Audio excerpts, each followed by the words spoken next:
Yes. Christmas songs, but with meowing.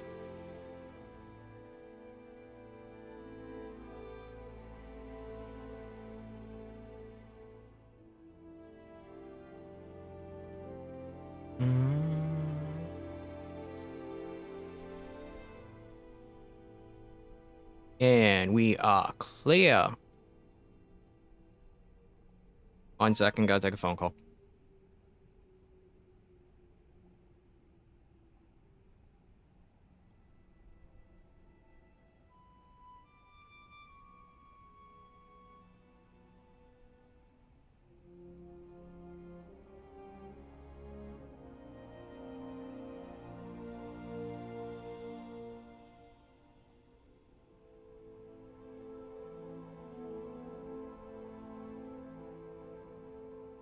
Ta-da, I'm back. I'm gonna start some music.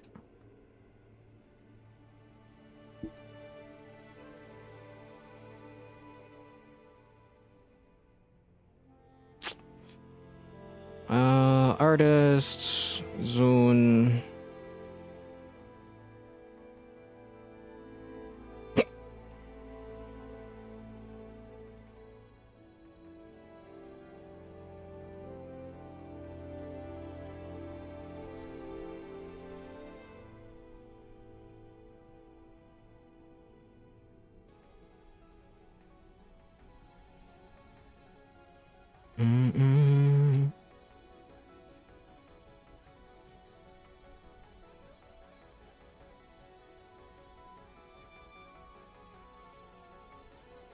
Gonna go to 26.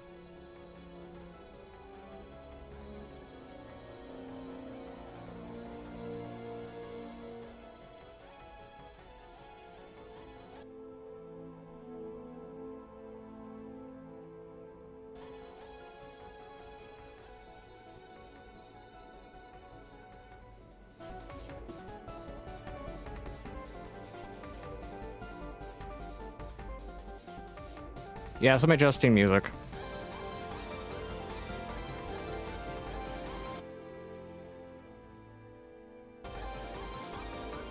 Okay, we're good.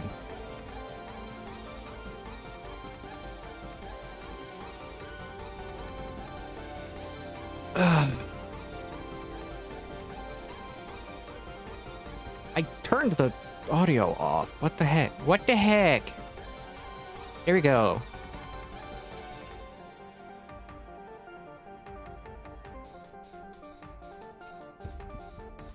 Okay, back to playing, back to Mustang. The Adventures of Mustang and Gunny. Hey, Dio. Are you gonna go to world on me? Go world, oh.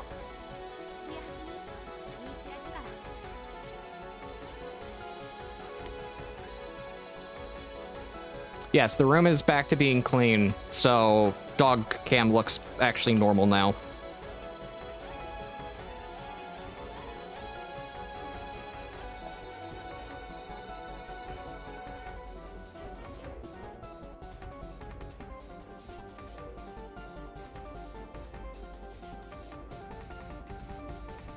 Yeah, the fan is going because I need airflow in here. It gets really hot at times.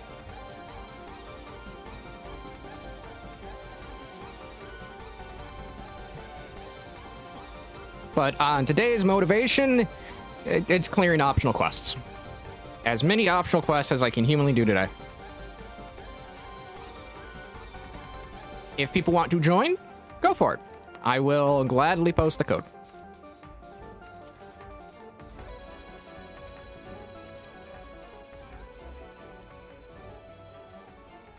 Okay, let's do that. And then it's learning the Clutch Claw.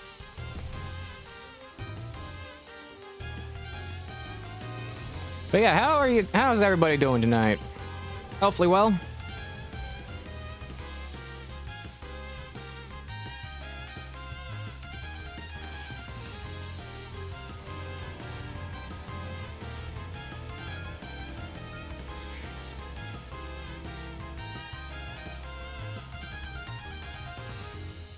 I totally don't have a strawberry milkshake in my hands right now.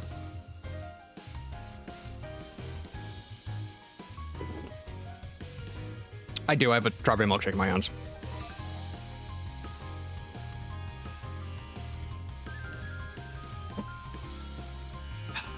So good. So tasty. So tasty! The fact that I have that in my mind.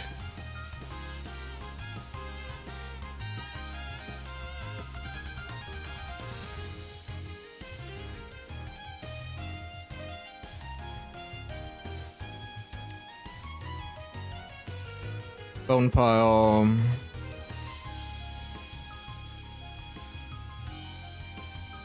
I need mushrooms.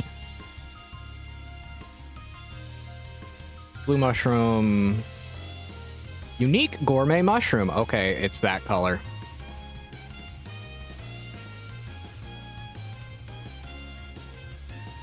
But yeah, today is like stupidly hot out, and I had to go help with the brake replacement for the car. So it turned into me having to take a shower before stream. That's why I started a tad bit late. It's like stupidly hot, and it didn't help that the car decided to go into service mode down the road, so we had to disconnect the battery as well to let the parking brake reset.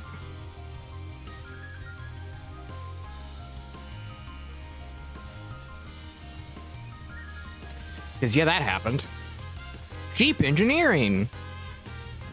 Just stupid engineering.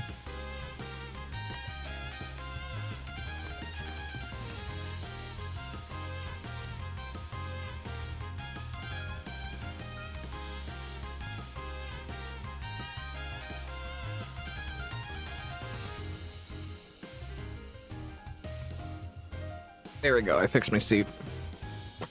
Now I don't need to have my armrests up because I'm not playing Helldivers.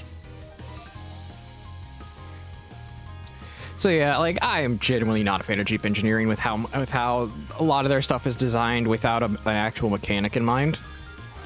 Because you'd think there would just be, you know, like a simple switch to reset the parking brake. No, it's obscenely manual intensive to get the parking brake to reset with the car running. Because if it's jammed, if it's stuck in service mode, which, fun fact, they make it stuck in service mode, so you have to take it to a service center. You end up having to rip open back panels so you can then use a control module, which you have to unplug the control module, reset tension screws. Yeah, it's a tad bit obscene, as I'll put it.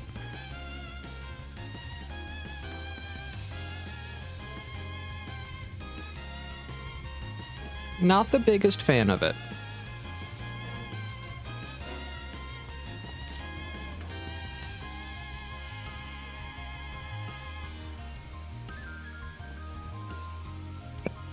Right there.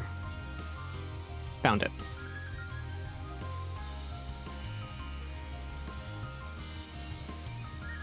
That's Anjanath mucus.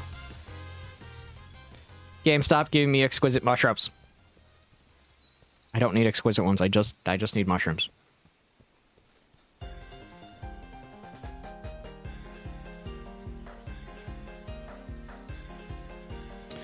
I'm trying to get HR50 so I can get the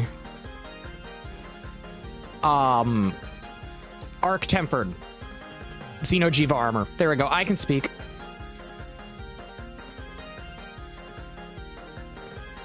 So I'm literally just clearing like missions now.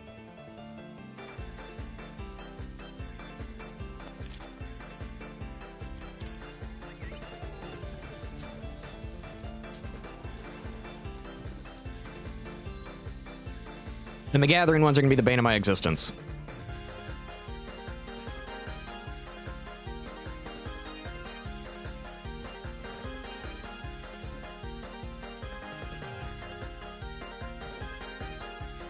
But yeah, that's the plan to get that done so I can have access to a lot more in terms of resources.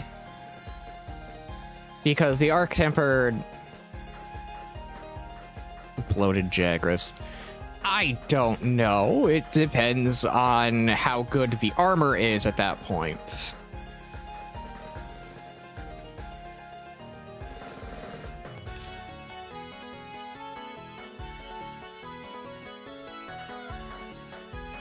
Because yes, farming Bloated Jagras would be very useful.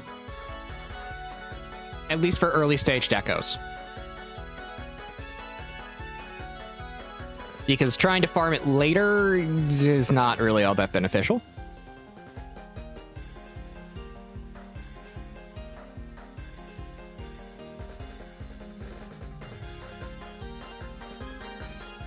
And that's just the downside of that fight is you are eventually hit with the realization that you're mainly going to get tier 1 and maybe tier 2 decos for the majority of them. Rarely ever will you get anything higher than tier 2. Which, I understand that's how the mission is now designed to do, but it's also that moment of like...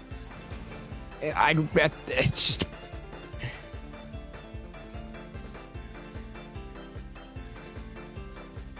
I have a tendency to slip accents, Dio.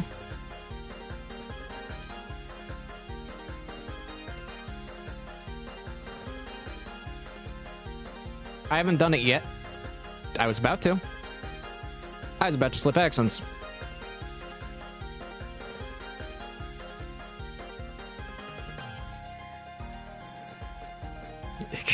Yeah, that's what I mean by I talk weird. Dang it, I just did it. I hate the fact that I do that.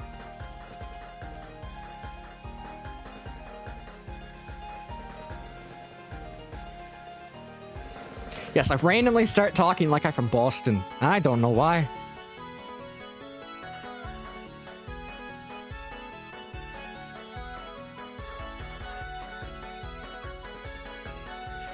I have a video coming out about what I would change to Monster Hunter Wilds, or just Monster Hunter in general, to bring it in line with a lot of the classic games. And the deco grind is one of them. Like, I'm not joking. This game has a... yes, I am multi-streaming right now, Dio.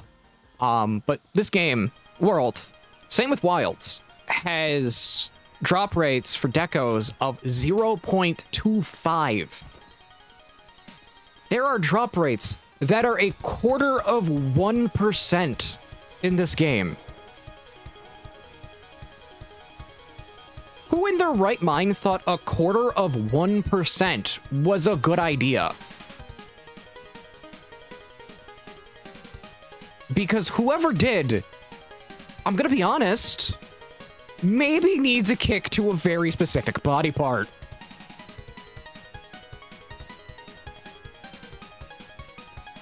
Because that's just torture.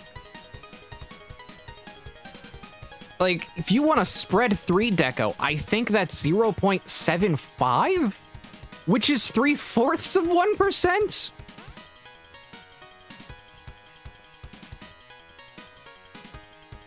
And for this run, I'm going to need spread 3.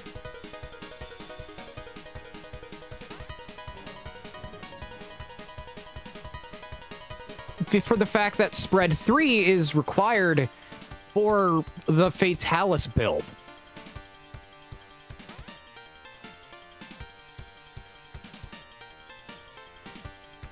My problem with gacha deco grind is not the worst part, but it's also making monsters and other grind rendering useless. Yeah, like, that's the downside about all this, is the fact that, like, this game has so much RNG now that I'm gonna say it bluntly, my favorite way, I think the best way they ever did decos was Frontier. And Frontier did decos the same way it was in, like, DOS and was for DOS, which is, simply put it, I think DOS had decos. It was either DOS or Freedom Unite. Is the fact that basically the specifics for your decorations was they were linked to specific missions, and only those missions. So you knew exactly what you had to farm and when you had to farm it.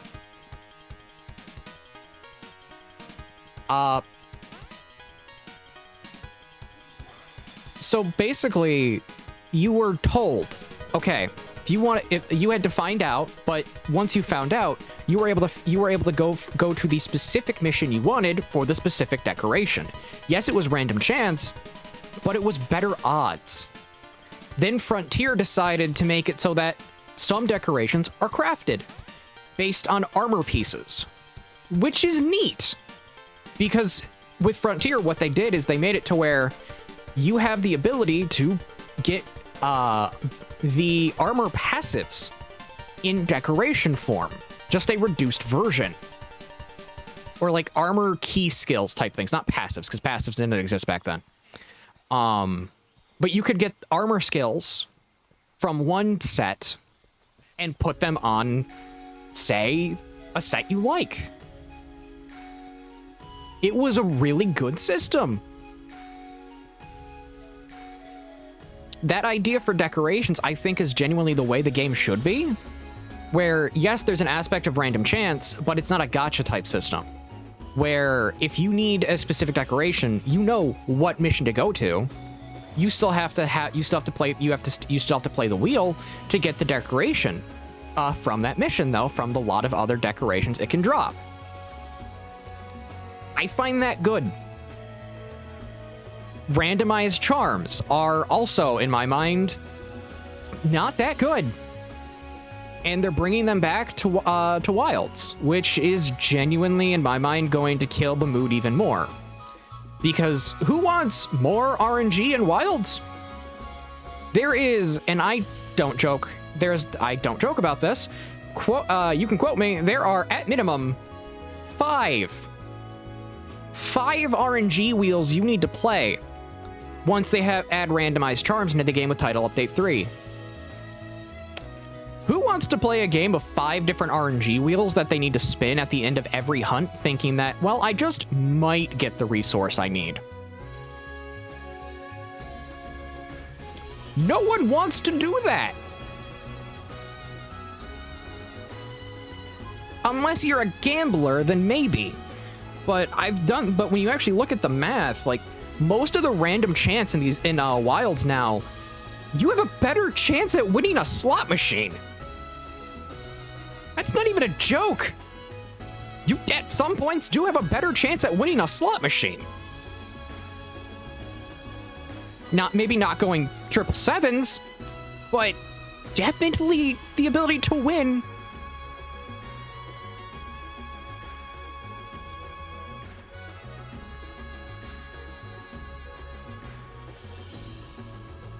And that's like the stupidest part about it, and people defend that.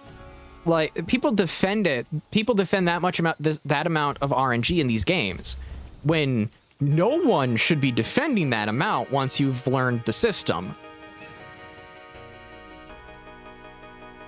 This Toho song sounds like the Pokemon theme. The original.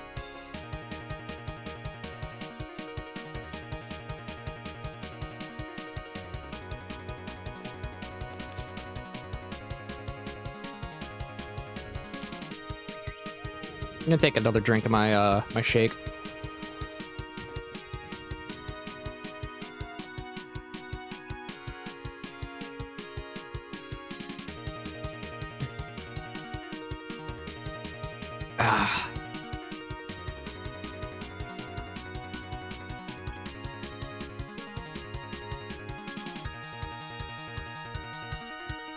So yeah, it's just like, it's the reason why I'm going into the past games now, is because Wilds, I understand people like it, but from my purview of like player-friendly design that also is entertaining to the player, it's not fun. Oh, that's just cheap.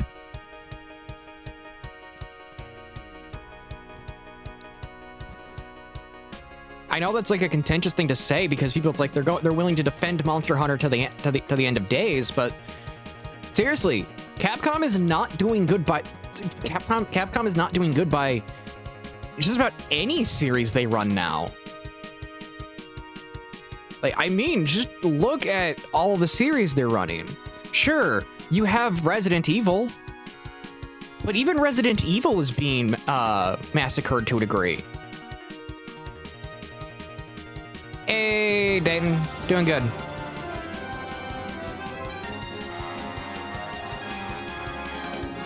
We got dog treat reward. I gotta grab them treats. Because, yeah, it's like, you gotta think, I'll be back in a second. Let me go get the dog treats before I continue this point.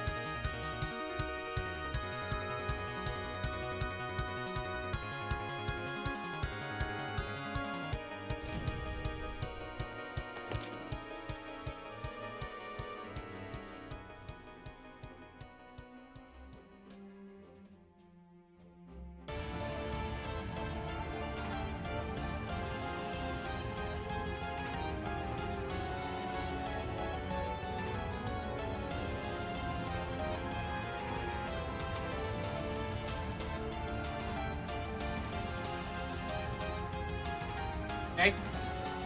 Okay. Nicely.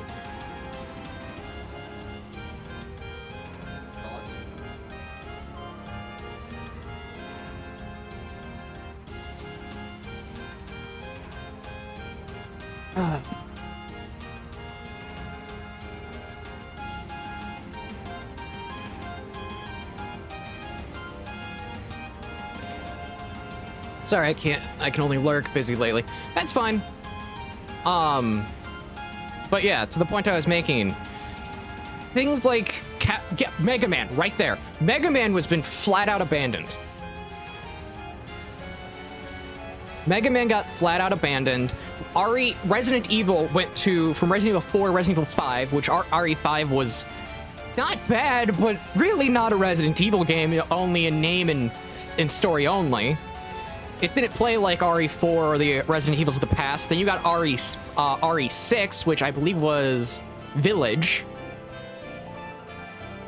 And then you now have a 7th game in development, alongside the remakes of 2, 3, and along with the remakes of 3 and 4, which have been made and changed the story drastically. Okay, Village is 8. Wow. Were RE6 and 7 that bad that I don't remember them? Wow, they were. Okay, but yeah, like, that's what I mean.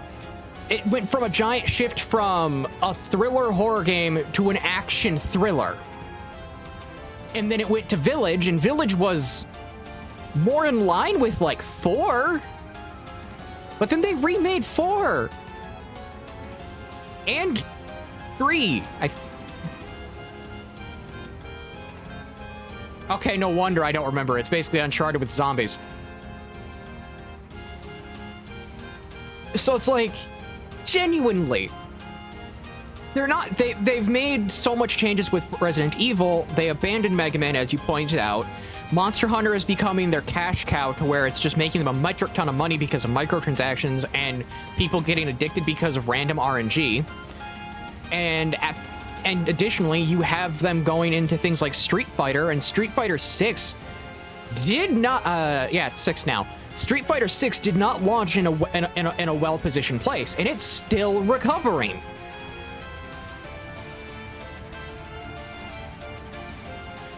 Like, I'm being honest, man. Capcom is someone you shouldn't trust to make games now.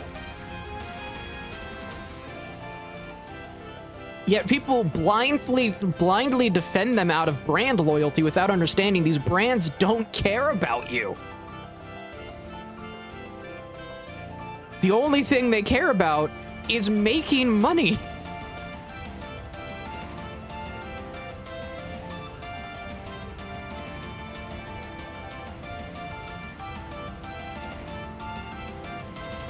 And like, I'm gonna be honest, the only game company I found that cares about the player, and as much as I hype this game up, I hype it for a reason, and that's Sandfall. People buying Expedition 33, they genuinely care about their audience.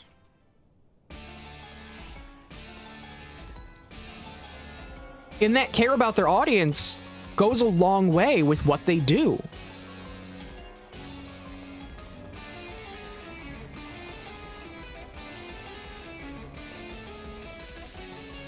Like, it's not hard to make a fun game that's player-friendly while also having some aspects of randomness in it.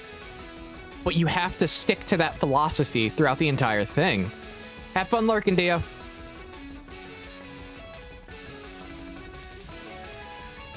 It's just genuinely one of the things that I find irritating about the current video game market. It's turned into short-term... It's turned from long-term gain into short-term gain.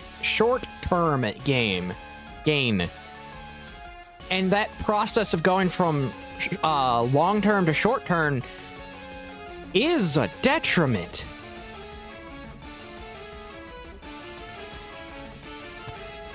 Like, I might be an idiot on the internet for most of the time, but even I can understand if you can have long-term gain over immediate... if you can have long-term... prosperous long-term gain over the short-term financial stability that short-term gain gives you, why would you not take long-term? It's like telling so it's like the age-old question: would you take $50 million now, or $1,000 every day? Answer: take the $1,000 every day. Because what you can do with that is because what you can do with that is take that money and turn that money into long-term gain.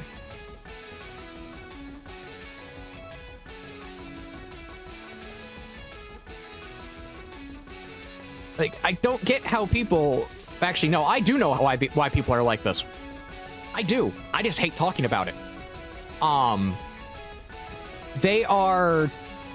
You have trained economists working for these companies as strategic planners, yet they function on the idea of Keynesian economics instead of Austrian economics. And the thing about that is Austrian economics, really good, but it's not about short term, it's about long term.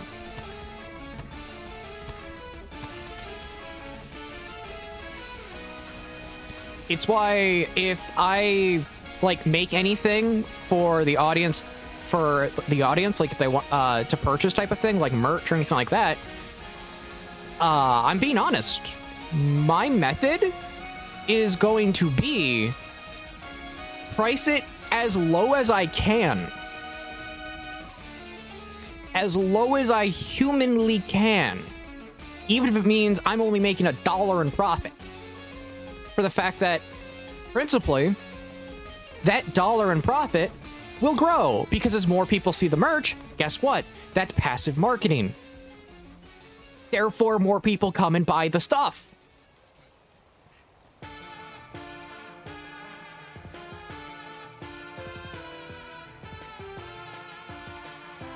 Like, I don't get how these major corporations don't realize this. I think they do realize, actually, no, I think they do realize it. But they'd rather have the big bucks come in every quarter for the investors.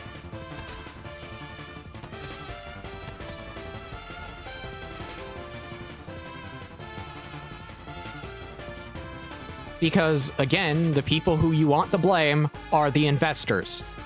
Because they come from places like Wall Street stock market type of stuff, where it's not about long-term gain, it's about short-term immediate now, so they can constantly be actively buying and selling stocks.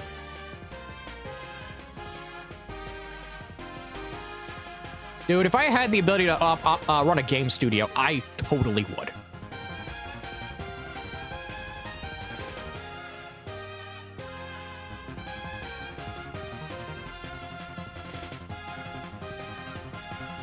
And my first project would literally just be, you know what, we're gonna make classic Monster Hunter again. We're not gonna call it Monster Hunter, but But it will basically just be classic Monster Hunter.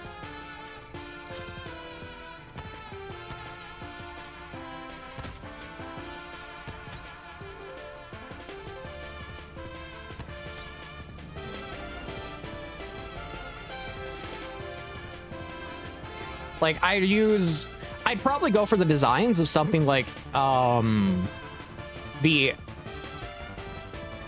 Alagami from God Eater, because that's a fun game, and I love their designs. More than I love Monster Hunter designs, by the way. I just love how they design things to be, like, biomechanical. And then they have things that are completely organic, and just the variation design in my mind is cool.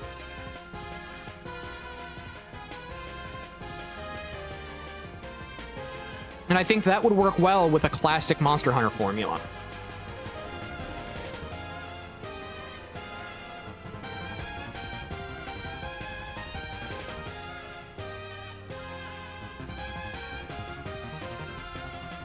Like, take the post-apocalyptic design aspect of it, play into it, and make it to where you still have to go out, gather, hunt, and the resources are not everywhere, but you can find them spread sporadically through the area. And as more monsters come, those resources begin to get distributed throughout the area again, because pieces shed off of them, things break, they're fighting each other. So the things they absorbed slowly get broken out of them.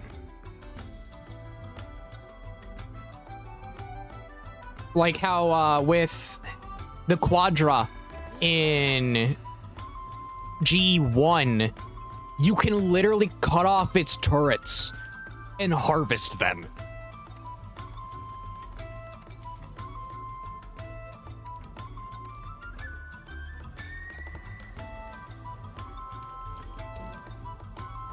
Yeah, it's the Quadra, and then you have the Oracle monster, which just straight up you can rip it apart to where you can get its rockets.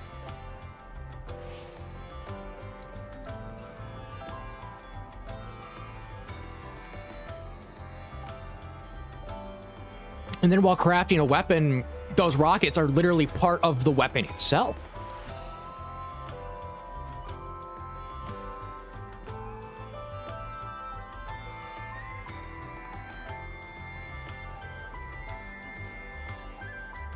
That's why I think if something is to come up and, like, dethrone Monster Hunter, it needs to play like the classic games, but it has to have its own aesthetic.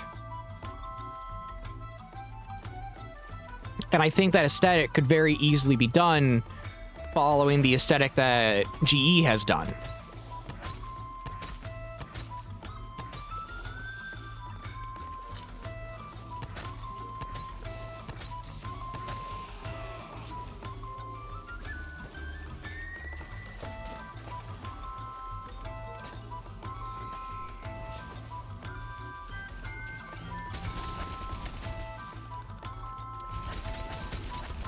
Shoot the fish!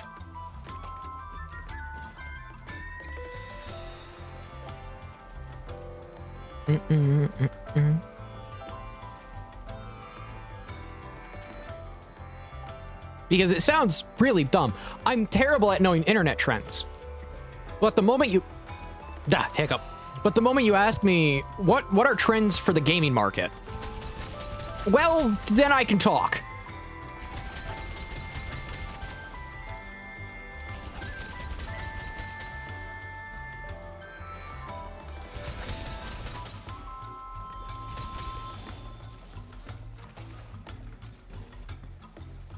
And that's just purely because those trends are based on analytical reasoning, in which what sells best, what doesn't sell best, what's the best way to grow type of thing. It just turns into its own weird niche.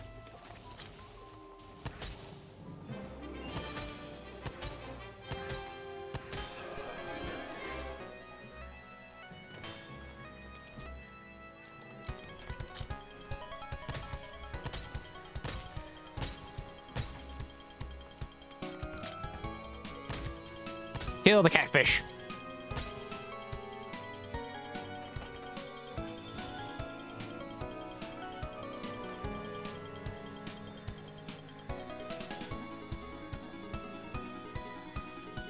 Okay,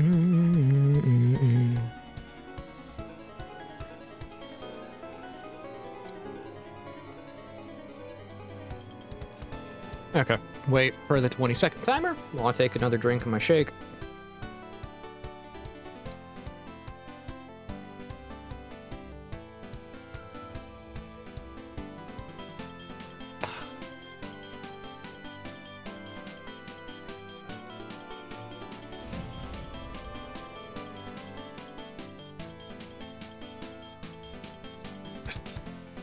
That's so good right now with how hot it is.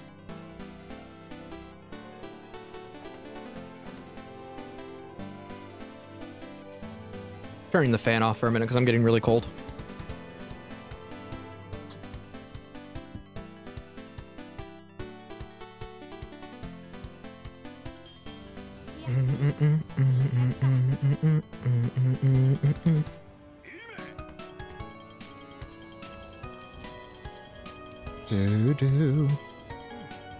Man, Toho music is so good. The fandom is cancer, but like the music is great.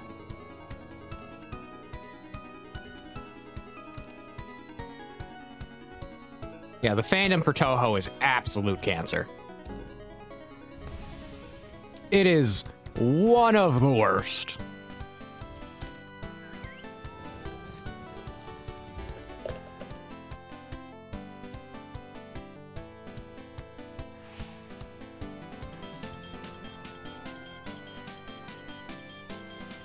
Specifically the Western fandom of it. The Eastern fan base, I don't have a lot of issues with. It's specifically the Western fan base. And that's just because the Western fan base somehow got filled with a bunch of activists. I don't know how, but it did.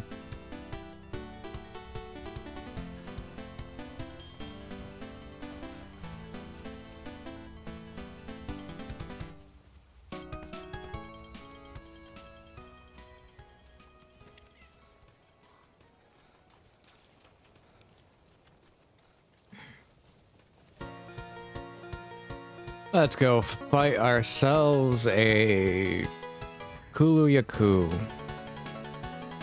Moss wine.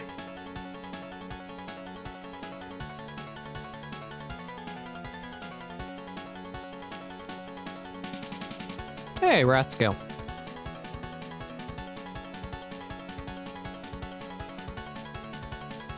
Do do do do do do do do do do do do do do do.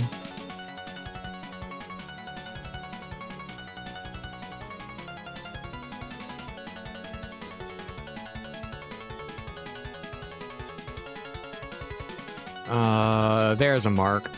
Nope, that is not a mark. That is done. Oh, I got a dunk pod now.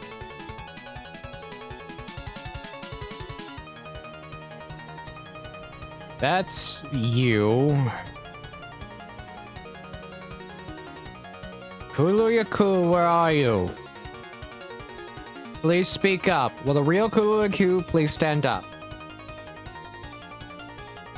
1 second, phone call. Hello.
Yeah, I'm back. A family friend got in an accident, so my mother called me to give me an update.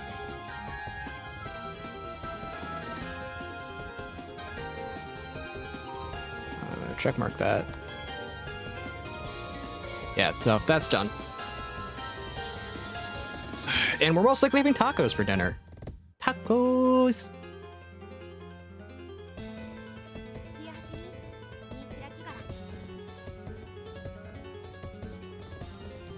I don't mind having tacos for dinner. I actually like tacos.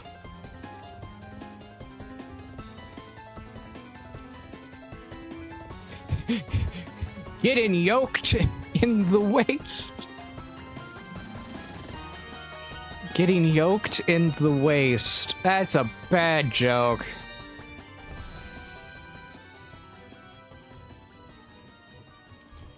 All of these are just jokes, by the way. Like, that's the one thing I find funny about World is, like, all the optional missions are just puns.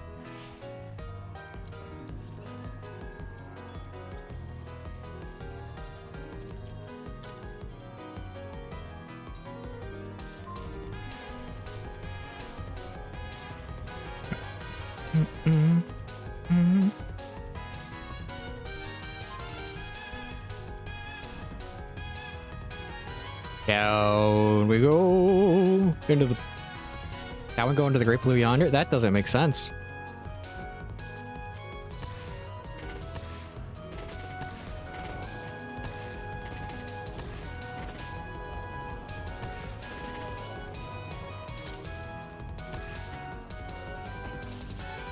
Okay, they're taken care of.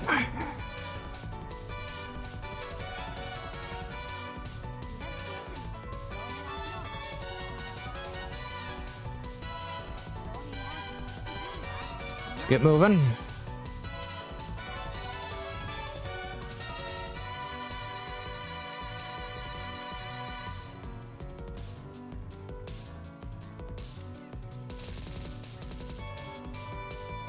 Yes, I'm letting my stamina just slowly regen between sprints.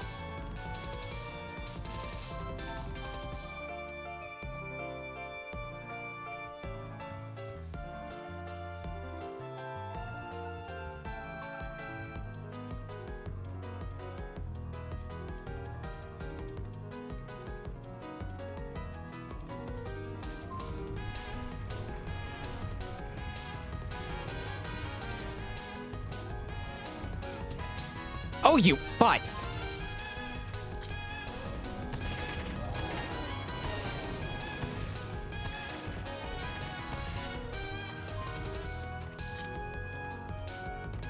Scattered gold chip? That...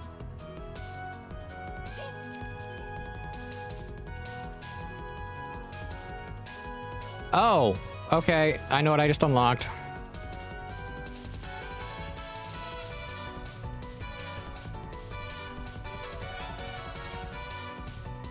Yep, I know what I just unlocked.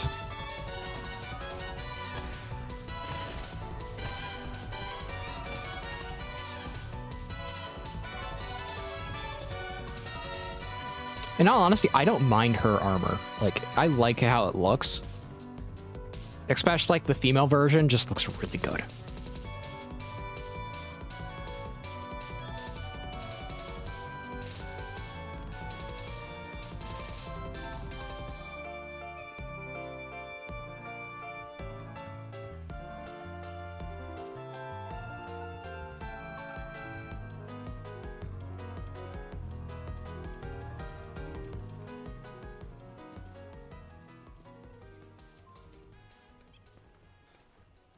We're getting there. We're almost there.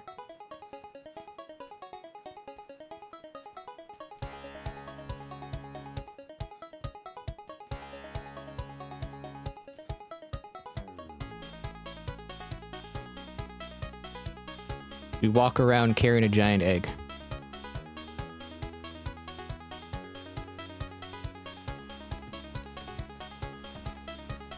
That's one.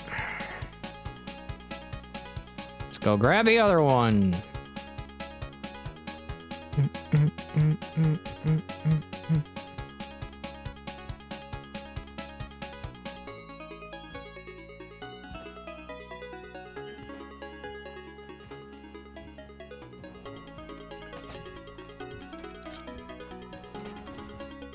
You are here.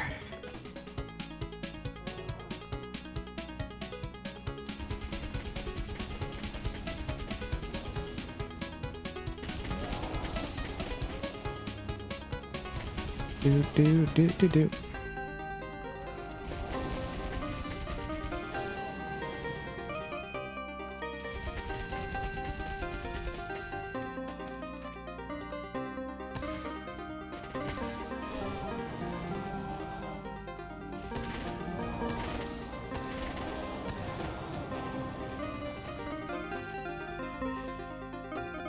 As it eats the egg. It's gonna come here, steal an egg.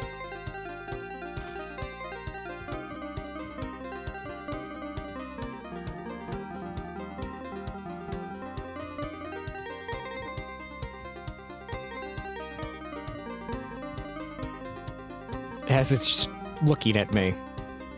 You giant flamingo. You giant flamingo freak.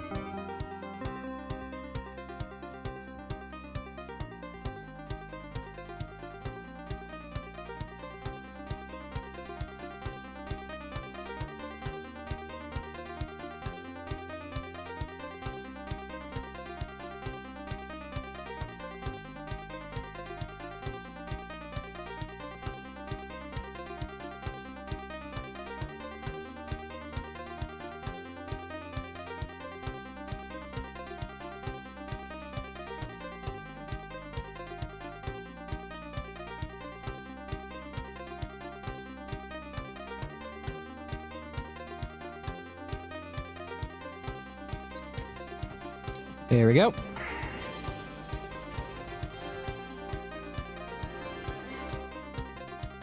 Ta-da! Mission done. Now we just run in circles.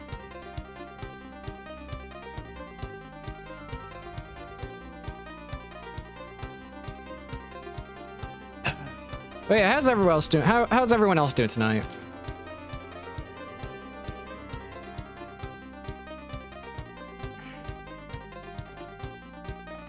Hopefully well.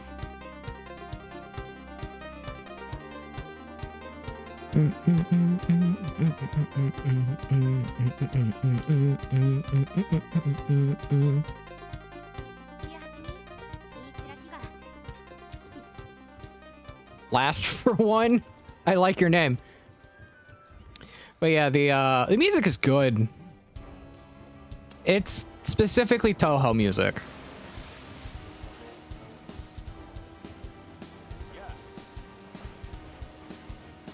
Benefit of Toho music is that I don't need a license to play it because Zune has not ever copywritten the game outside of Japan.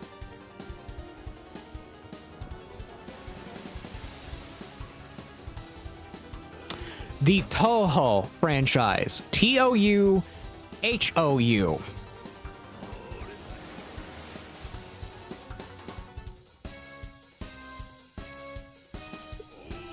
Yeah, the guy who made it has never copywritten it outside of Japan. So pretty much you're free to use it how you want. And the guy really doesn't even doesn't even do anything with the music. It's mainly the games and character designs that he cares about the most. Like, the guy actively wants people to make music remixes because he enjoys them. The only time Zune gets uppity is when someone's using his characters without his permission. Which is justifiable.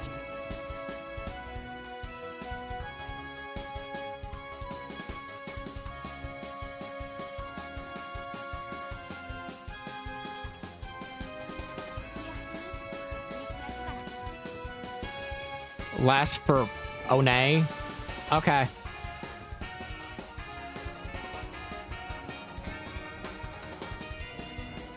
Yeah, that's funny. Yeah, it reads last for one. It's like, huh, I don't know how they got the like the Onay. It's kind of strange. Let's go capture Barroth. Or Barioth, technically. Yeah, Barroth. Barioth is the one, the ice lion, saber-toothed tiger thing.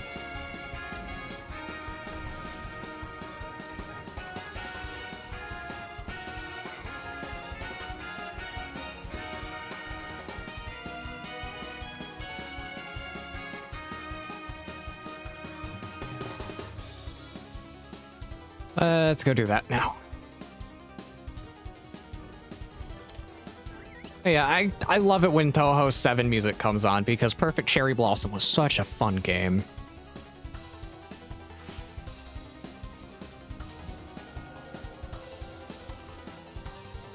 I think Perfect Cherry Blossom is probably my favorite out of the entire franchise.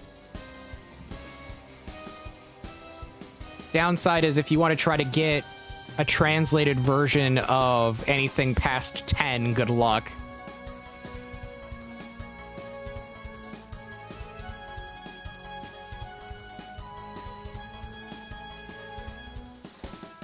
If I ever went to Japan, it would probably be during the Comic-Cat season to get stuff from the booth for Touhou. I really would do that. It'd be really fun. I didn't grab the Tranks or the Trap.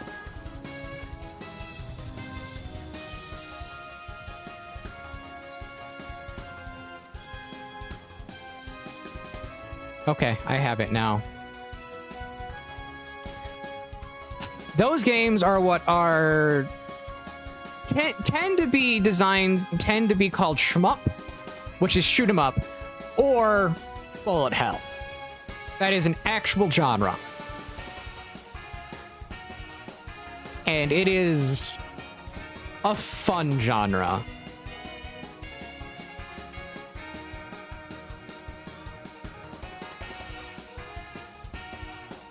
Now, would I play them on stream? No. It's very much a game you play in your off time for fun.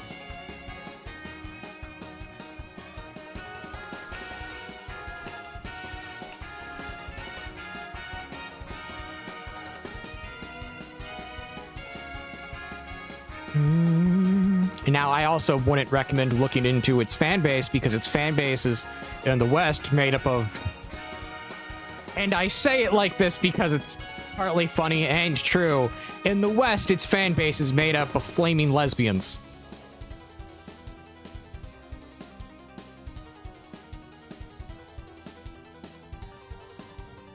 Until they realize... Yeah. I can see they see Foron as Foron. But I tend to read words on their own, so it's kind of just not a thing I do.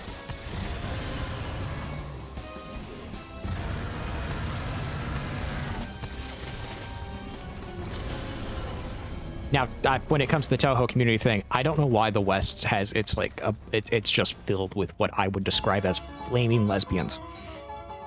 I don't. Because if you look at Twitter, if you look at X and anything Touhou related, it's not fun.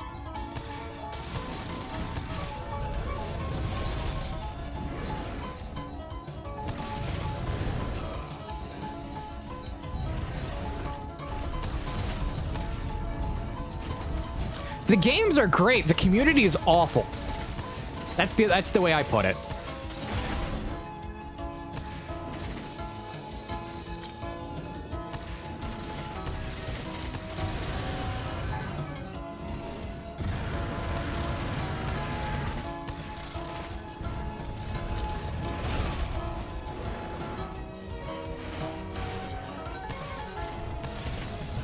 Now, the Japanese audience for it, they're pretty chill. They're actually really chill. So if you ever get to a moment to talk to, like, a Japanese Touhou fan, I'm gonna be honest, they're pretty nice.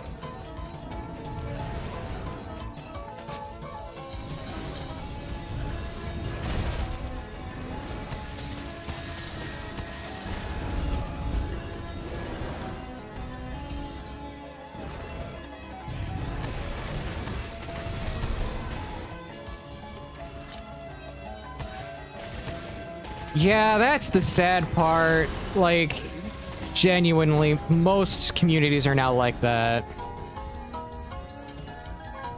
They're dominated by people who think that game is their very, like, personality. And therefore they must defend it in every way possible, and then they just make it really creepy. Like, who remembers the fan base for My Hero Academia?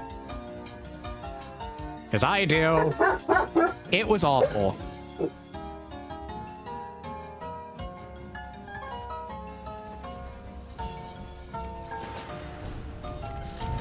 The fan base of that entire series is partly why I stopped reading it.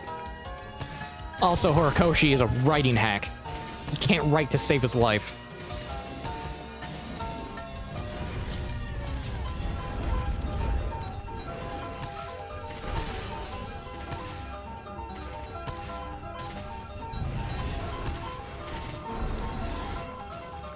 I think this thing's almost near dead. Yes, it is.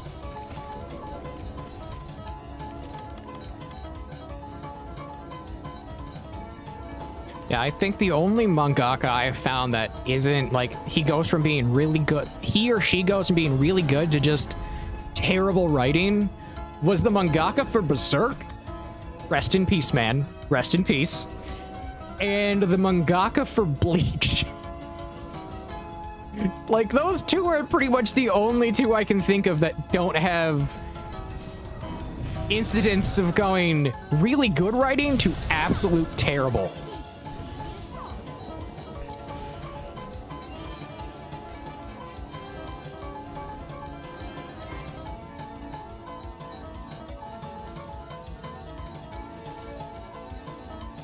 And Bleach just...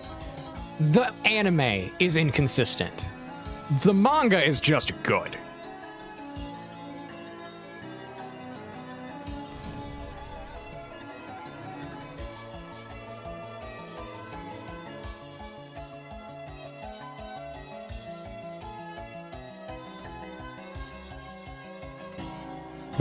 I mean, yes, Alfie, you are correct.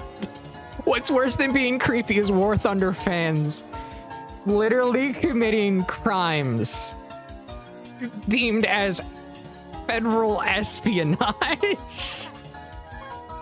Isn't there a counter for War Thunder that's called, that goes how many days until someone leaks classified documents counter?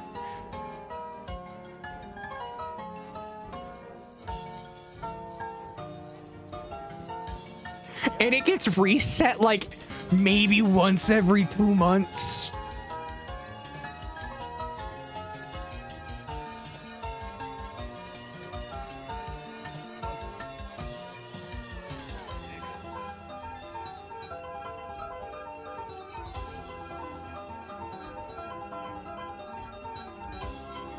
Because people don't understand, you should probably not put these documents in the open, because it's a crime.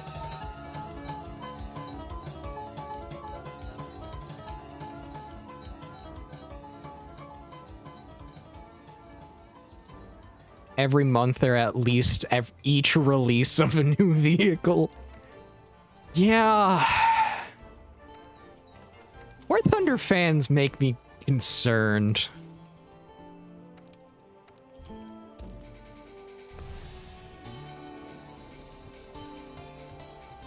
Like, not in, like, the funny concern meme. They genuinely make me concerned for their mental health.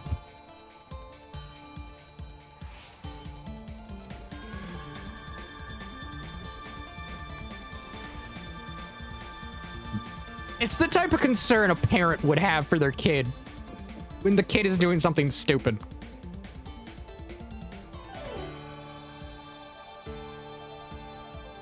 Same with Tarkov. It's the mood I have about Tarkov as well.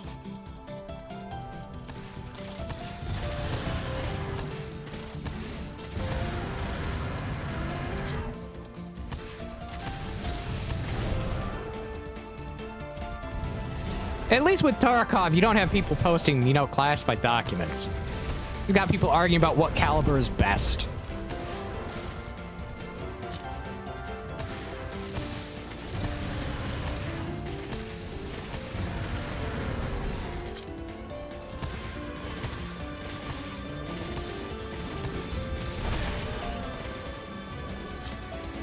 Wow, this thing is really broken.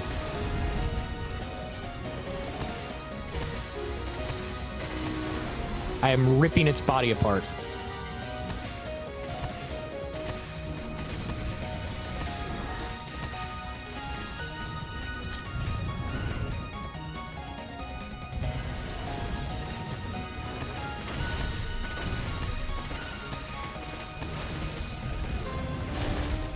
Okay.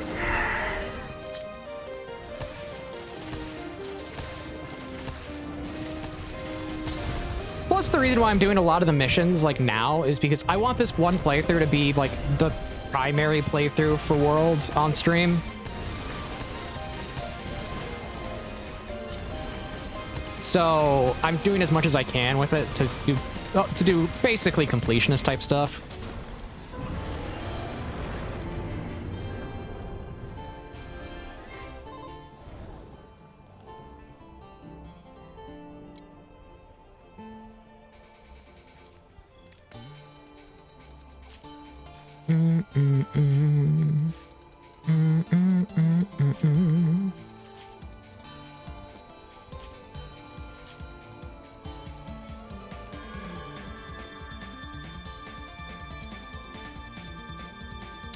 Okay, on to the next, I think, tier 4 now?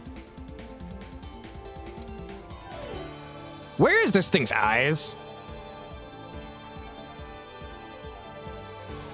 Does this thing not have eyes?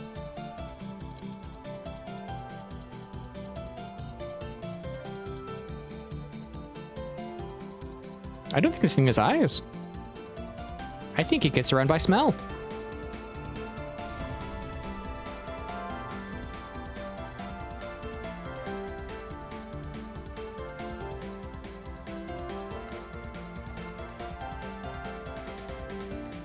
Do do do do do do do do do do do do do do do do do.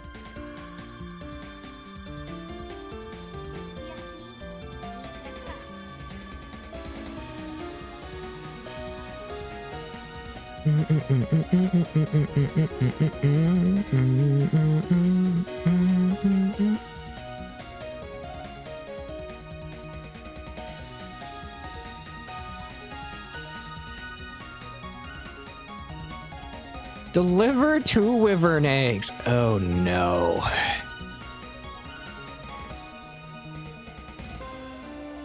Can I get the second camp up and running there?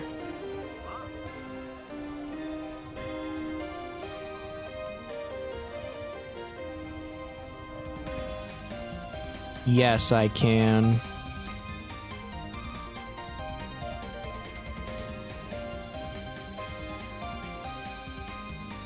Let's go get some wyvern eggs. Ah, yeah.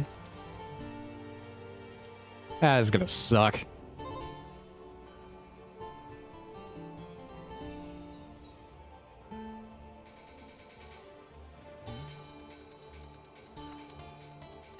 This is gonna suck.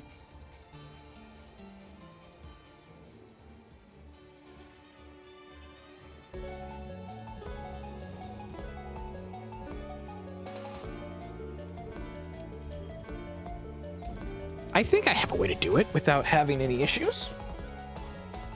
I think if I run around the other direction and up to that tent, I should be fine.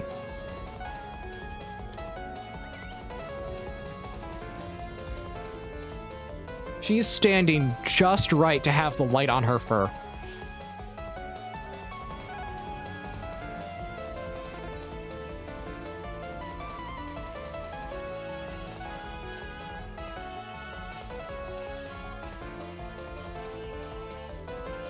Do-do.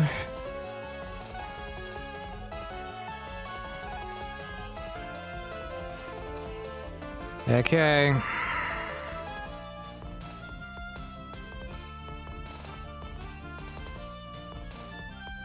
Wyvern egg obtained, we move.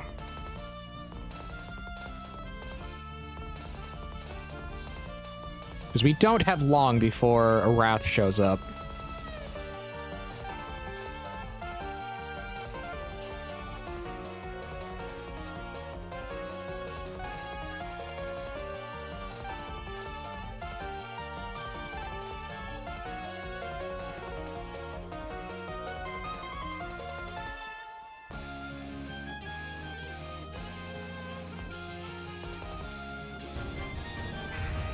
Yep. Showed up. Fuck it.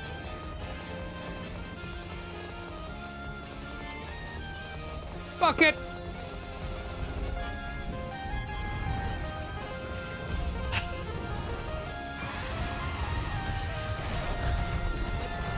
Fine, you want to fight? We can fight.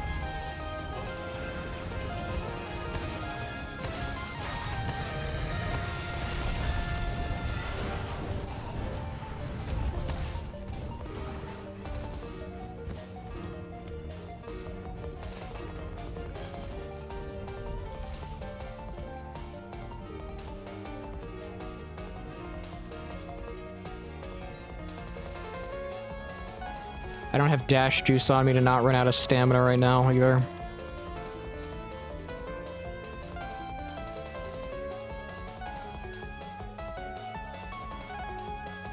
Downside. Big downside right there.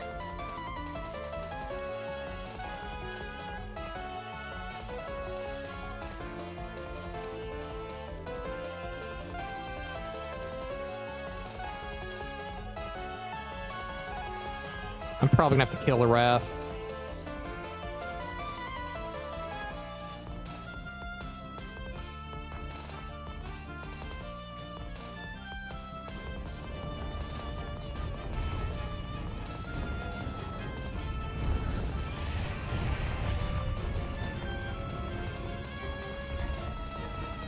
Okay, I can see my stamina now.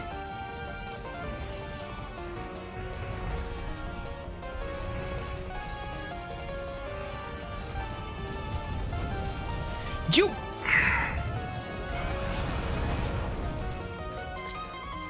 Fine, I'll kill you.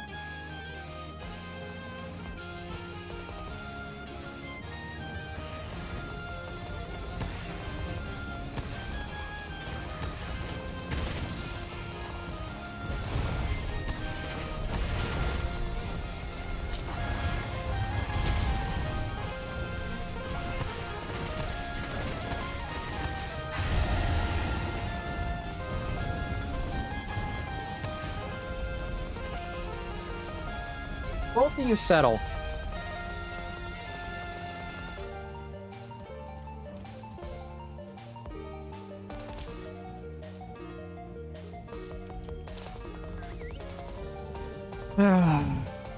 This quest, man.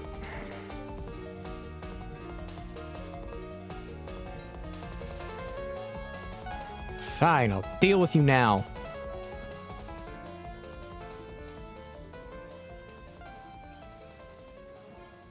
And I think it's programmed to just avoid conflict if you aren't carrying the egg, which is kind of weird.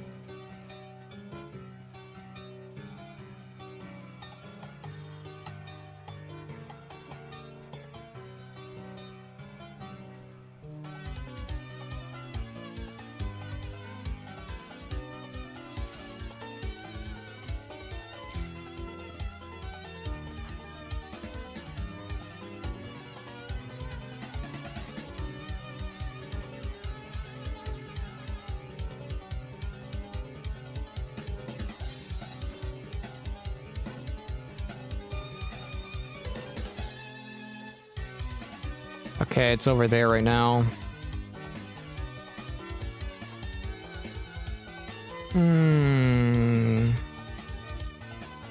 Great.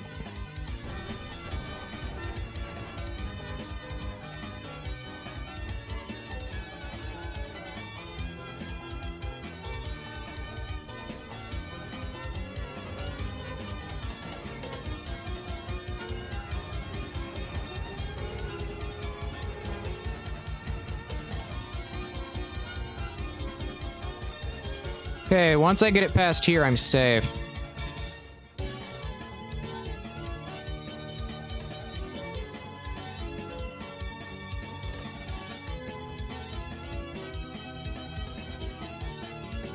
Once I'm to there, I'm safe, apparently.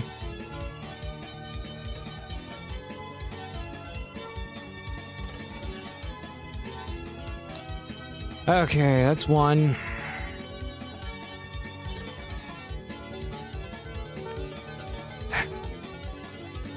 Chef's choice. Let's get my stamina up.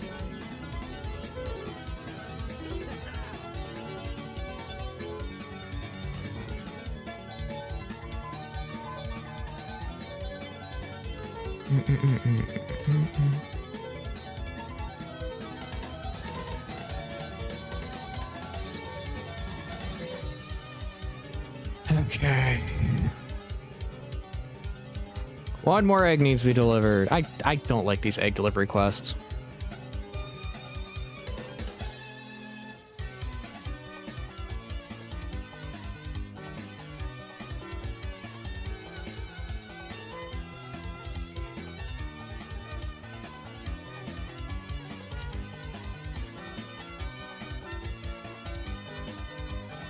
Great. Oh, you butt!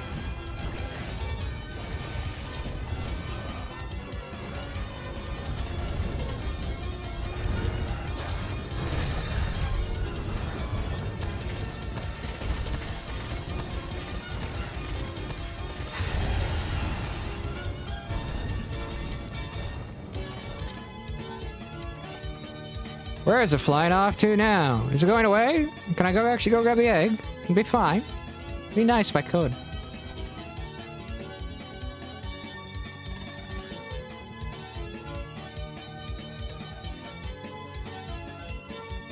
Yes, it's giving me enough space. Because yes, you cannot crawl with the egg. You have to run it around the place.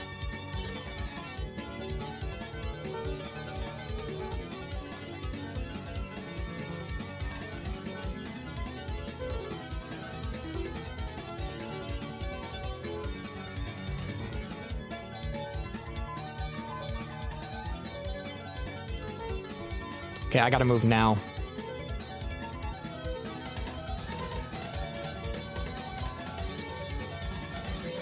It's coming this way.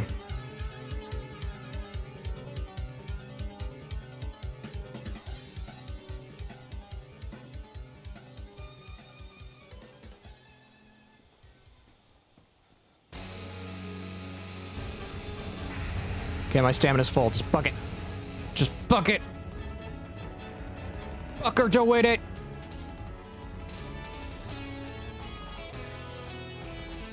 Okay, I'm alive.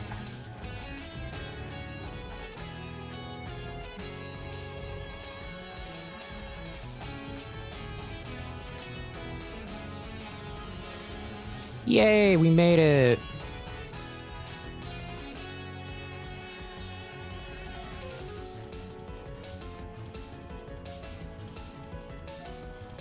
Okay, just keep running.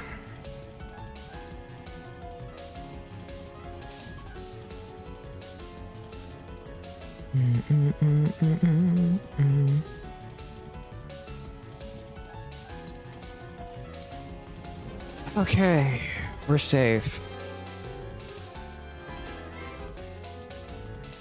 Run in circles. The power of circles.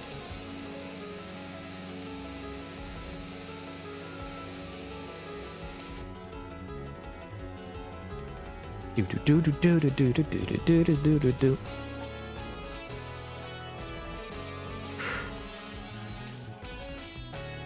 I love how the dogs just lie there. Because the puppy is asleep now. The doodle is very much asleep.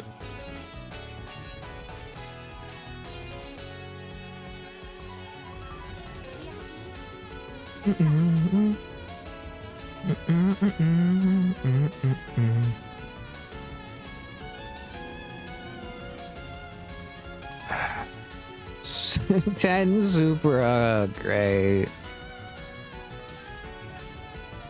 10 super Albany.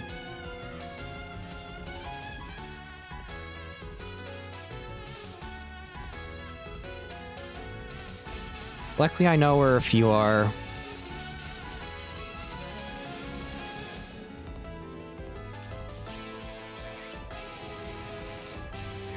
Do do do do do.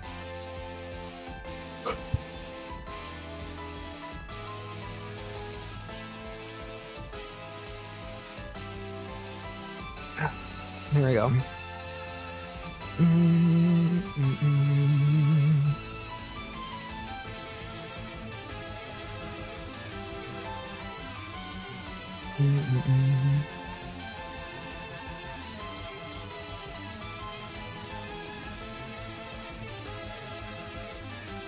Grab the latchberry.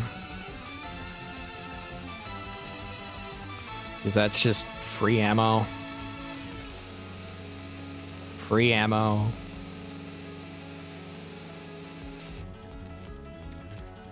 Get the slinger torch.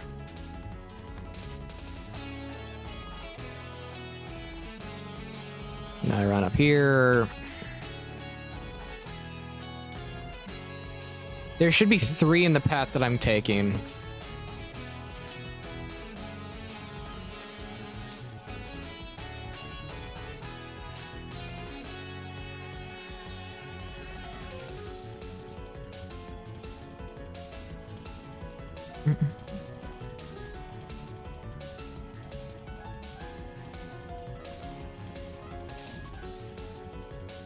Okay, there is 4.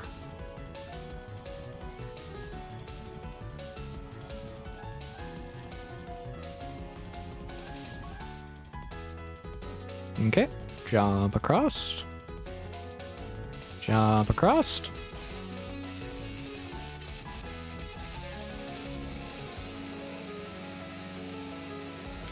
Can't shell.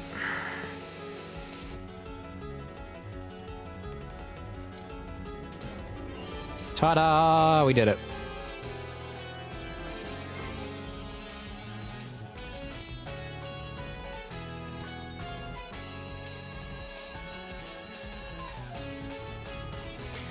I just thought of something stupid. If we could force feed Fatalis Tranks, you think we could capture him?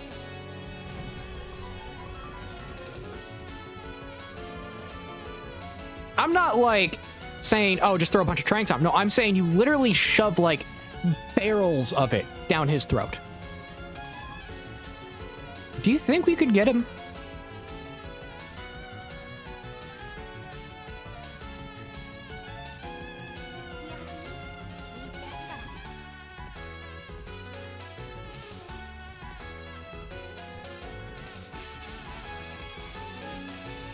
I understand it's a stupid notion to make, but like, it'd be funny.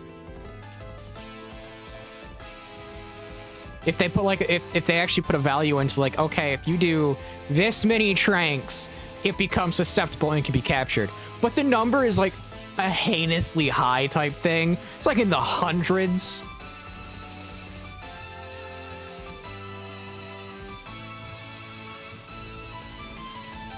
It'd be funny in my mind.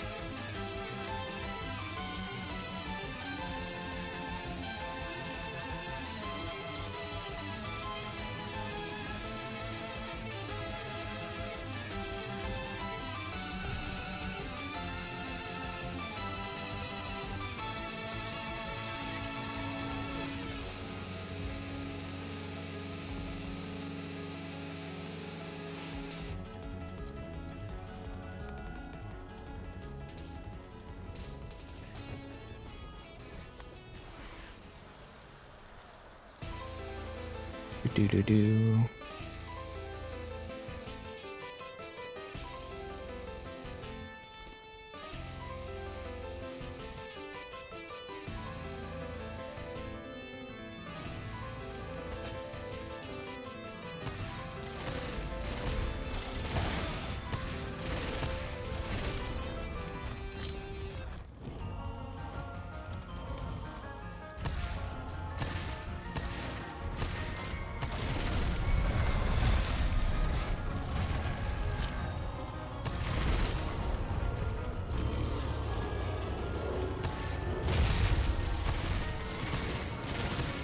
Quick! Pierce the Rotobont's face!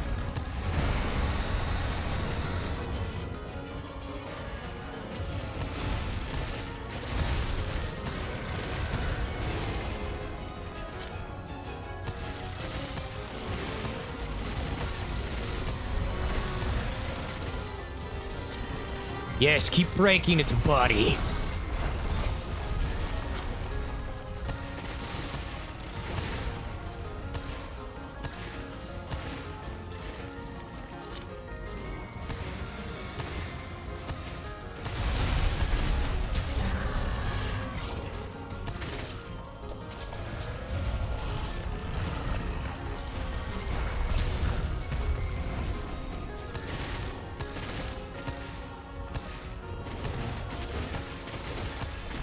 Yep, I broke its body. It's now a broken bond.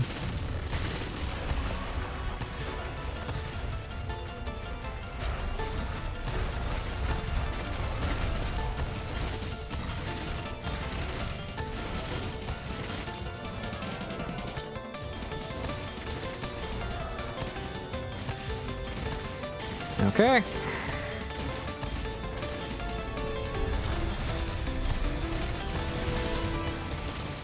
Should be almost dead.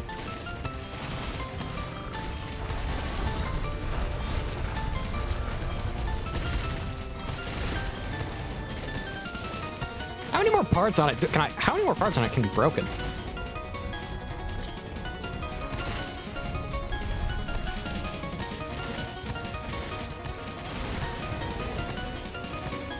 I don't know, but I want to test.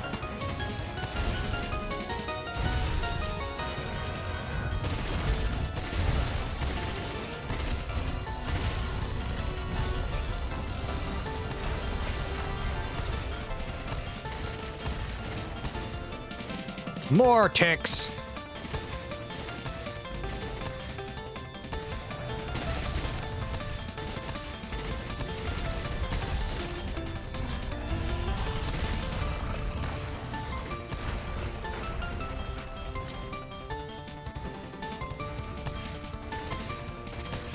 Keep hitting it.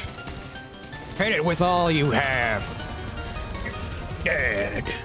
Macho Man, Kool-Aid, Savage.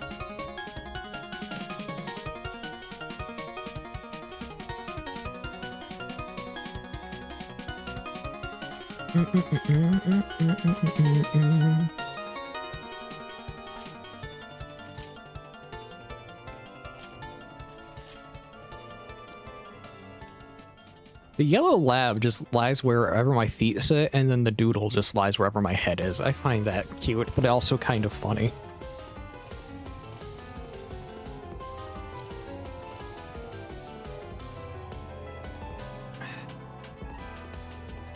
There. Okay, now I can sit.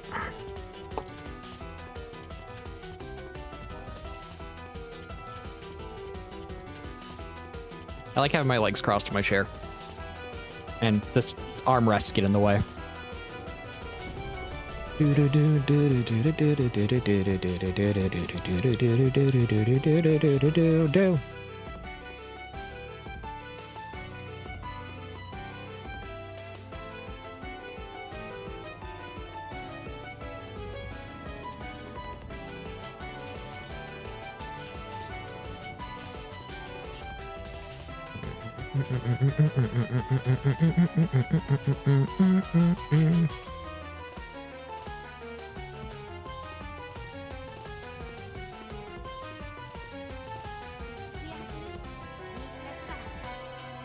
Hey, the guy who carries my money has came back.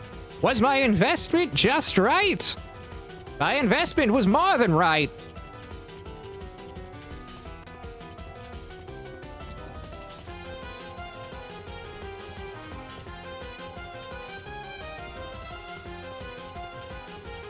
Jimmy, we're striking it rich today.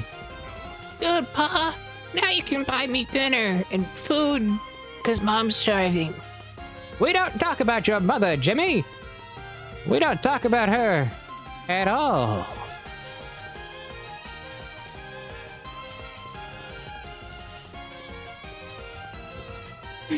I'm such a noob.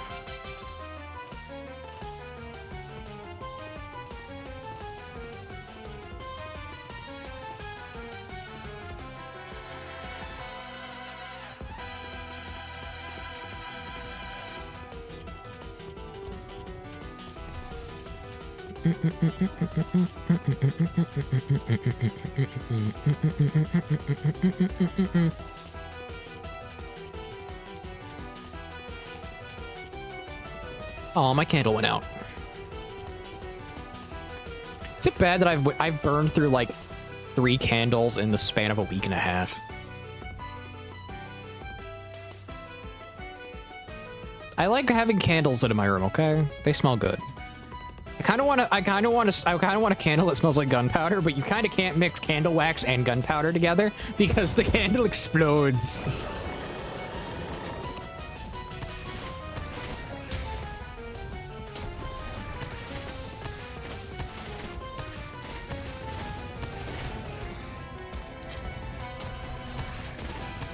Yeah, I find the smell of gunpowder soothing and relaxing. It's lavender and gunpowder for me.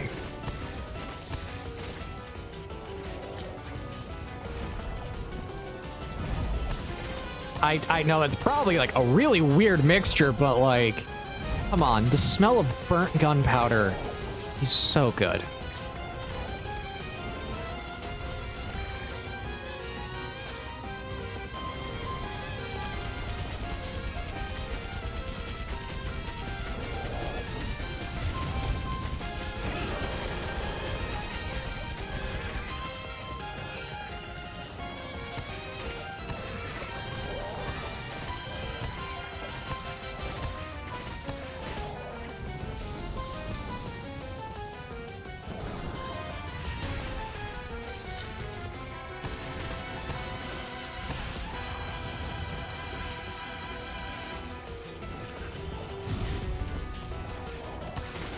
You can't stop me. I'm the gingerbread man. I'm the gingerbread cat.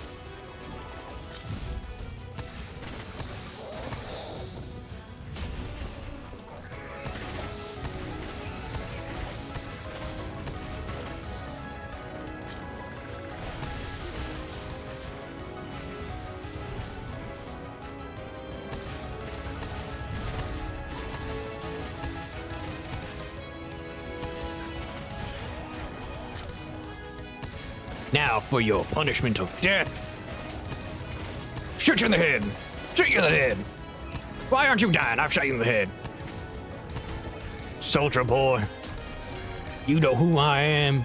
I'm Barrett Michael Savage. Kool-Aid Man's brother. Brother. I'm doing stupid things now. Sometimes I just say stupid things that come out of my mouth. And like, yeah, probably not the funniest thing, but it's a habit of mine.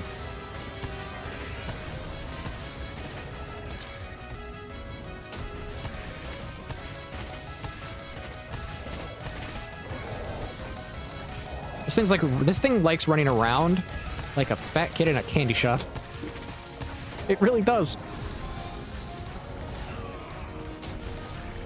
And yes, I just made that comparison.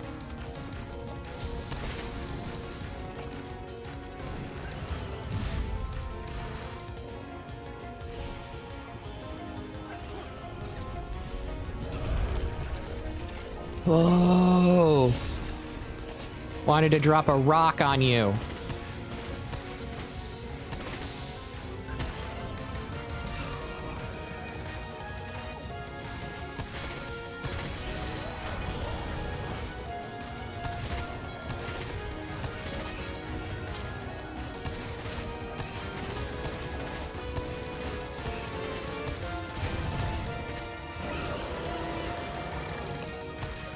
Can you stop screaming? I didn't kill your parents, I killed your brother. I turned him into a fancy belt.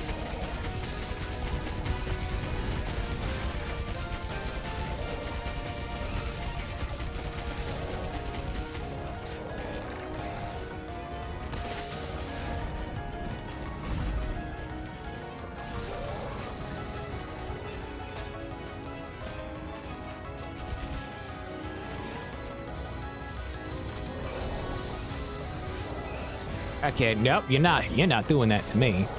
You're not doing that to me. You can't do that to me. I'm the hero of the story.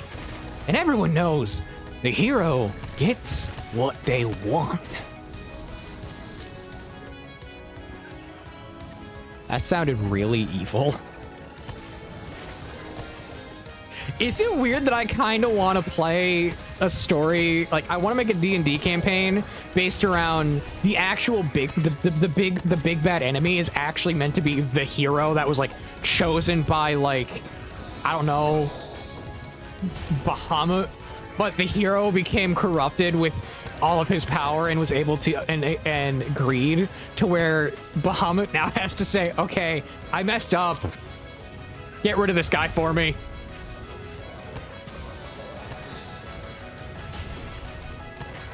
It'd be absolutely funny in my mind.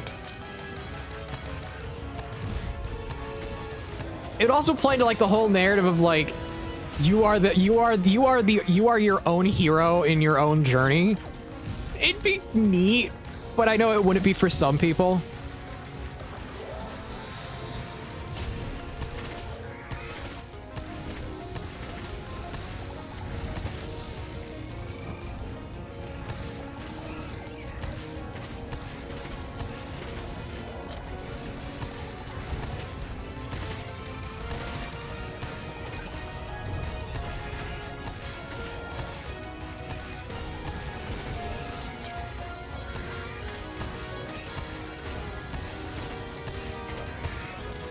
And like the story takes place in a singular town that technically isn't even a town. It's just a pocket dimension with a dungeon that's made up of areas the hero visited, and effectively being trapped for this long made him exude his mental power to where his mental capacity to where over time the idea was to kill the hero slowly by draining him of who he is.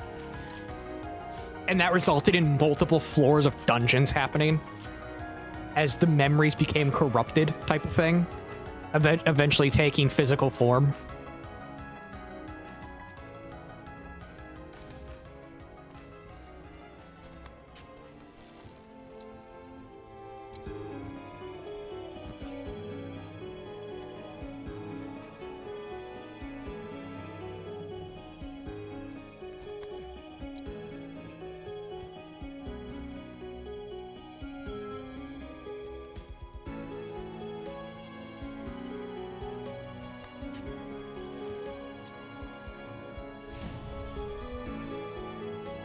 Be like maybe 5 to 7 layers, with like the 8th and the 9th being specifically his like a certain part of his childhood being the 8th, and then the actual 9th is the place where the big bad, in this case the big bad hero, is contained. And it turns into like an Andrew Ryan situation. At the end, it would be where the actual villain wasn't the big bad hero, but instead it was the people containing him.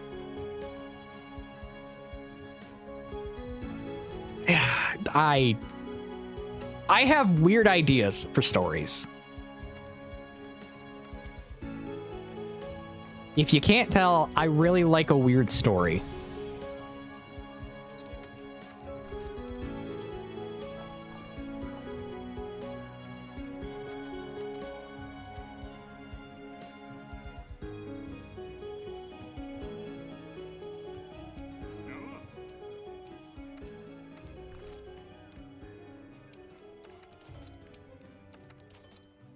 It's the reason why when we had a creative writing thing we could do for writing in high school, I ended up just writing my own like post-apocalyptic fantasy narrative. It was really fun.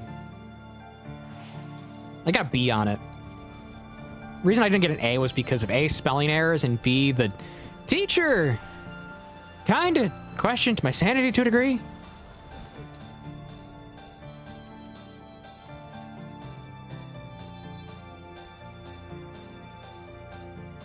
Nor did she understand that, like, hey, this is proper English, even though she was meant to be an English teacher. So when I'm writing like a story, I tend not to write in contractions or anything like that. I tend to write like a lawyer.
Fire!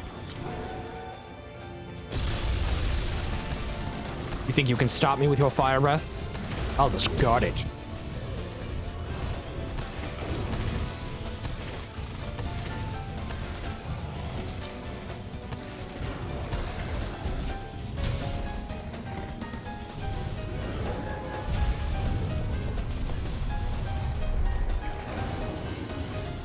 Loading machine gun mode.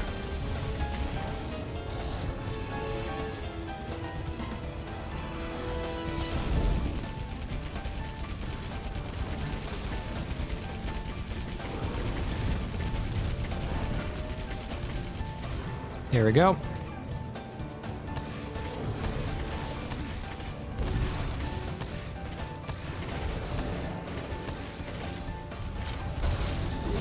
Oh no, I've been bitten. I've fallen. I can't get up. I've been bitten. I can't stop the bleeding.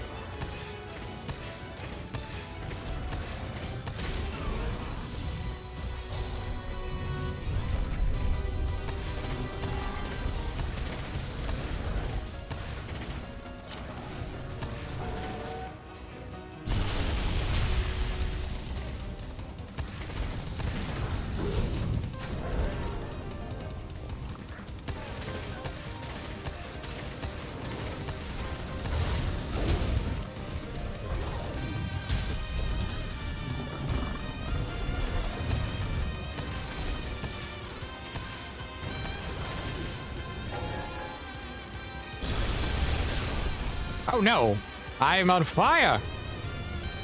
I'm burning. Burn, baby, burn. Pogon Inferno.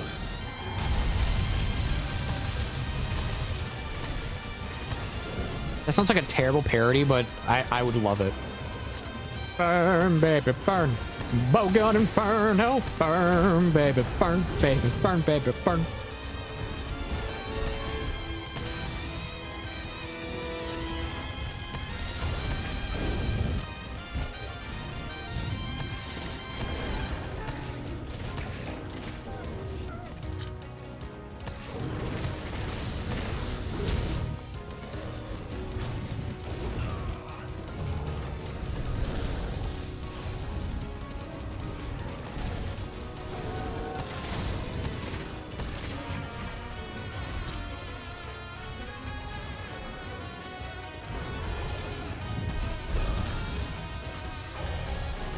Okay. Fine, you forced my hand. I have to use my secret technique. Boulder throw. For I am the boulder.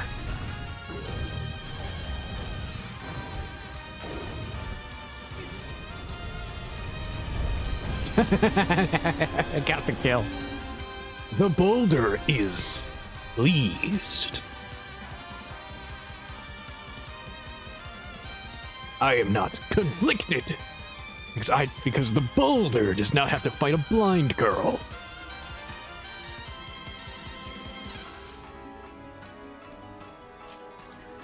It's just me that loves that episode, specifically that scene of Avatar, where it's just a grown man talking about himself in the third person. where just going, I am conflicted about fighting a blind girl. And then the blind girl just throws him. Just propels him out of the arena.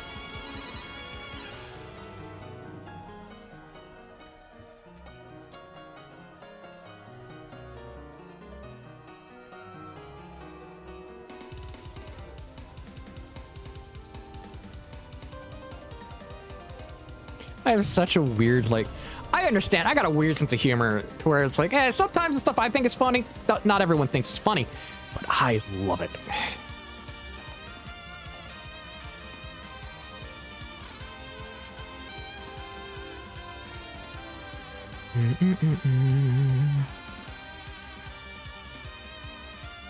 Do do do do do do do do do do do do do do do.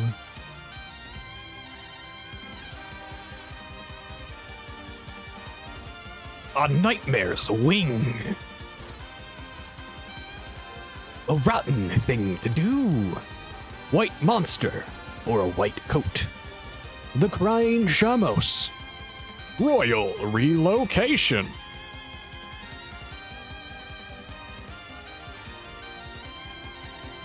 A nightmare's wing. On this episode of The Twilight Zone.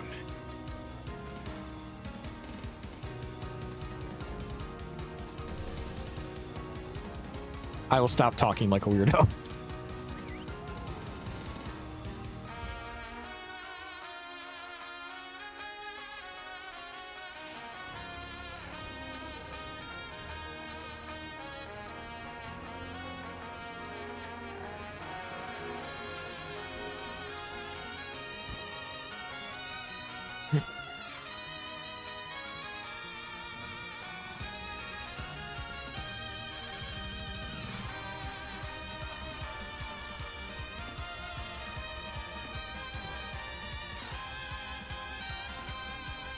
We have to fight these things down here.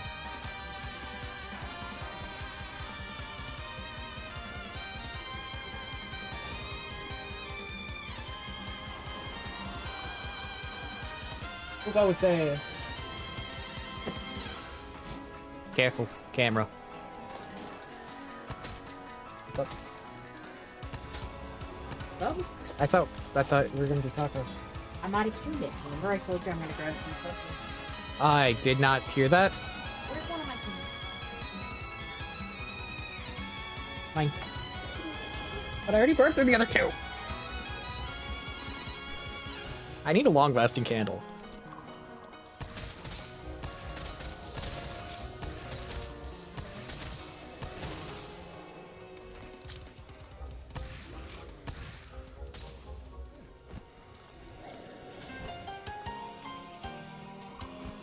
So, okay, instead of tacos, we got subs.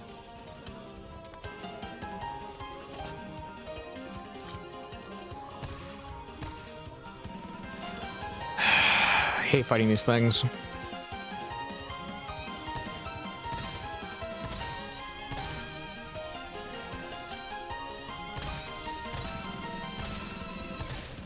Go down already.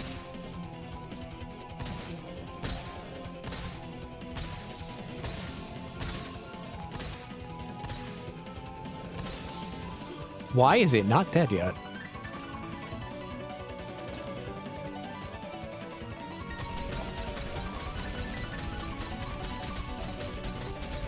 Oh, I think it's glitched. I have unloaded more than enough to kill it.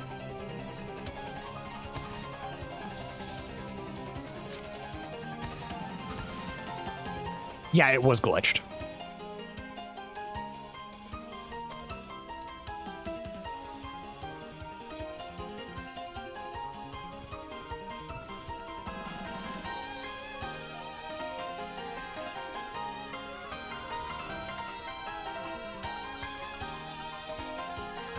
What?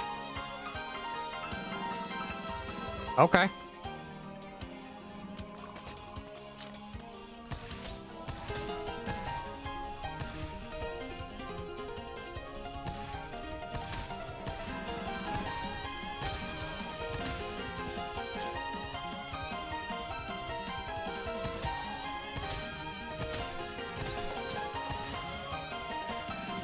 Okay, that's dead.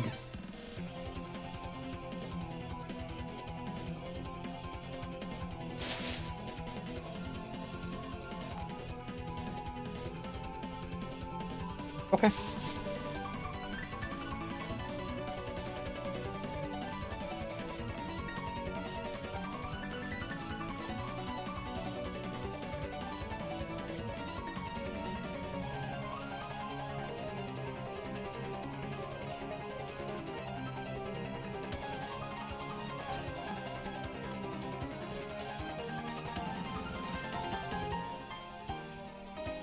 I'm gonna head back to camp really quickly. Open my sub up.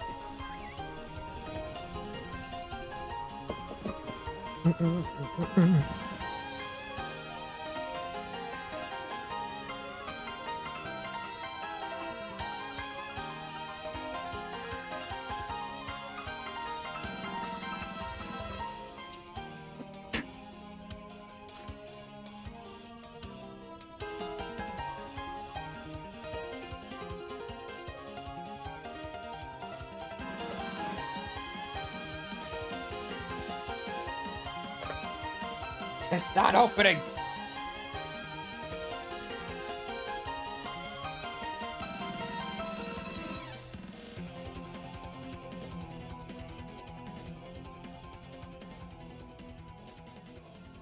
Give me a second. This has sweet peppers on it.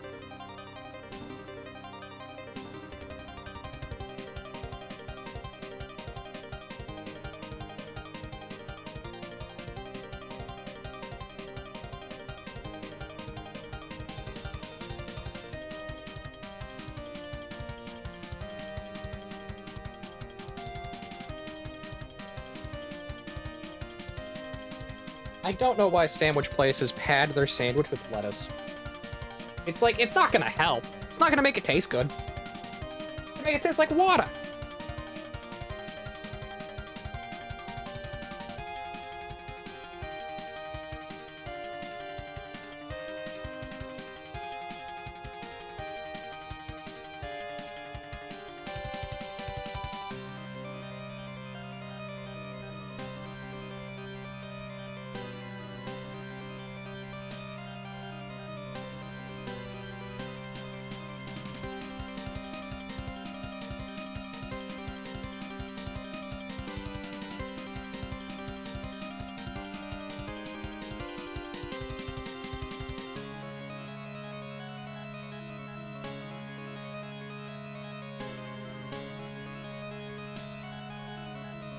Well, that is an Italian sub.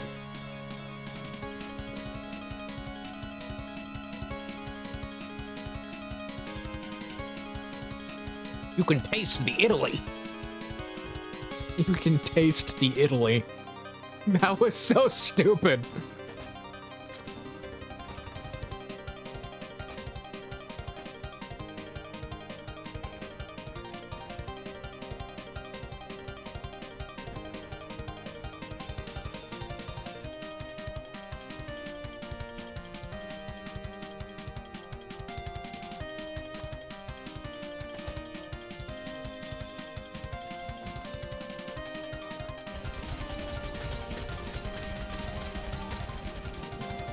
There we go. Mission done.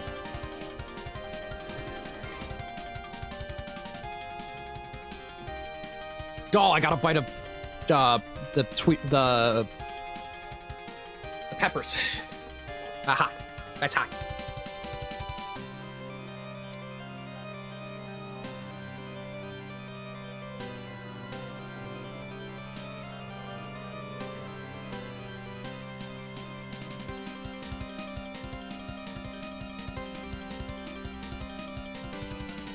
I'm trying to also eat my dinner at the same time. Apologies if I'm quiet for a minute.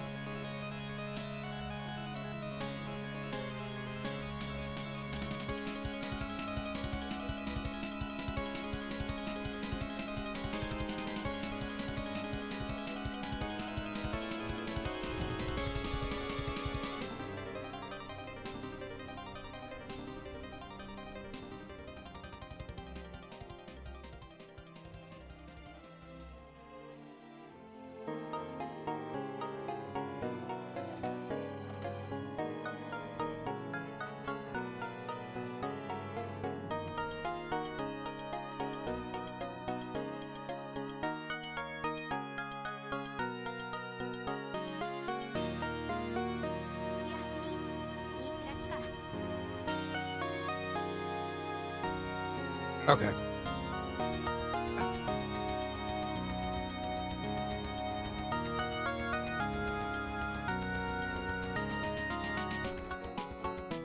Okay.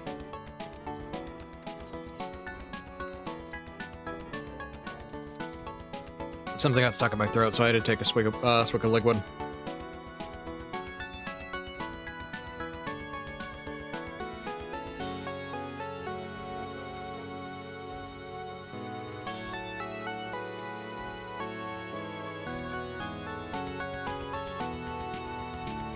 Time to fight the Great Gyros.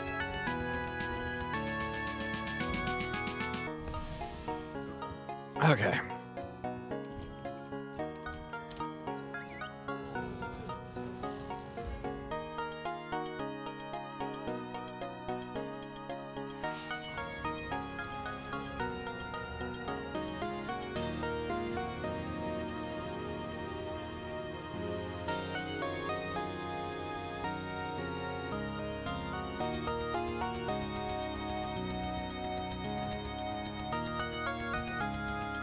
if I ever open a food truck and we serve something Italian, I have to advertise it as you can taste the Italy. I have to now, since I said that.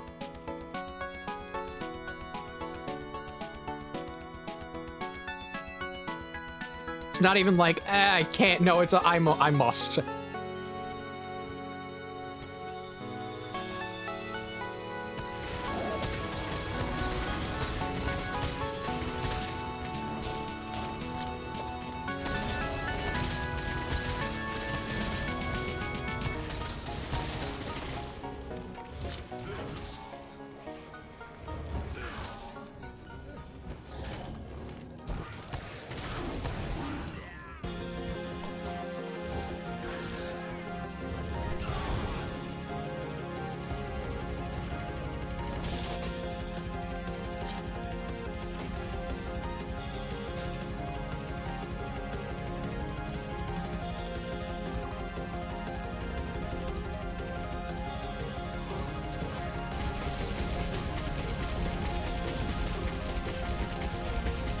Unload more ammunition. Stop attacking me.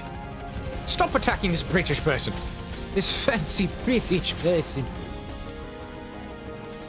Do you know who I am? I am Blackwell. Lord Blackwell. The Slug.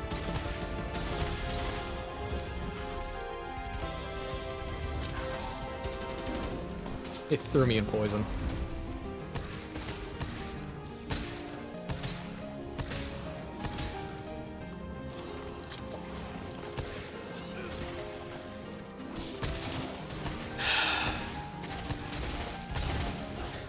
Ow! Poison plus effluvial. It's not all that fun.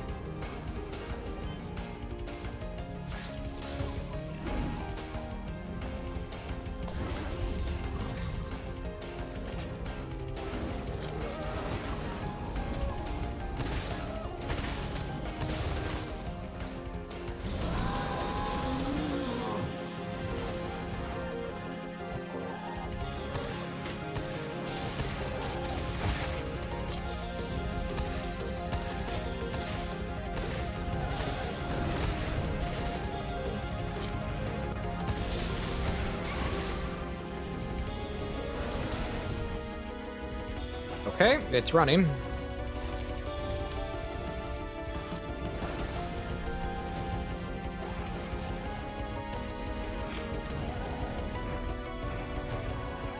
Keep pushing it back. Ow! I didn't want to grab the bomb pods anyway. I wanted the piercing pods still.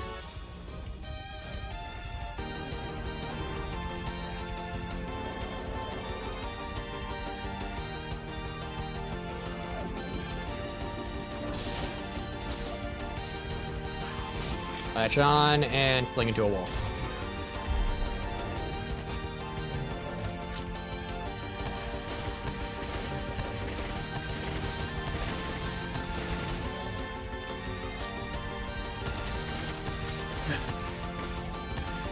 Okay, it's almost dead.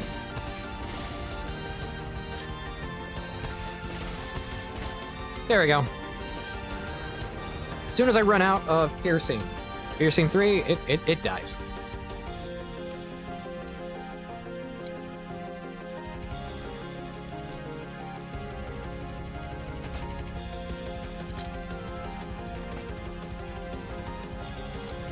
Harvest its organs to sell on the black market. Just as Mr. Jeeves said to do.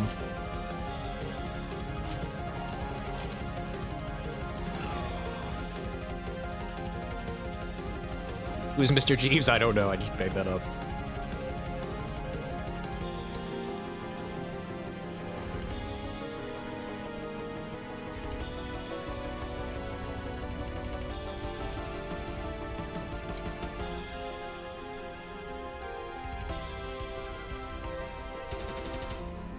Wait out the timer.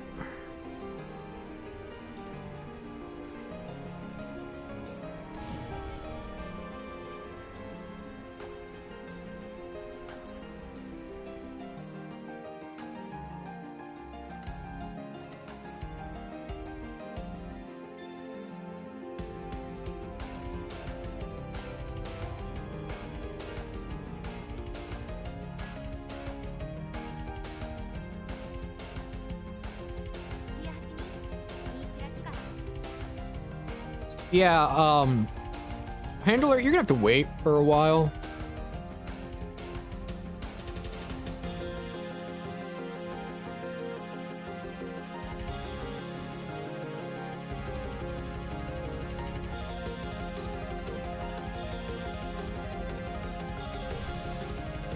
Because we're doing these.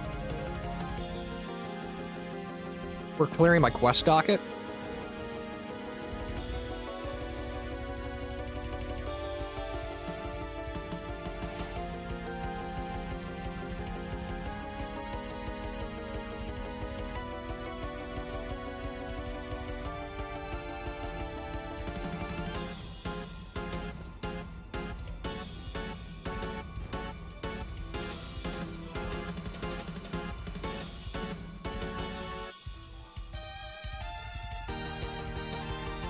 I know it seems pointless to do this, but like, this is doing the fast quests is generally one of the ways that I like to get HR early.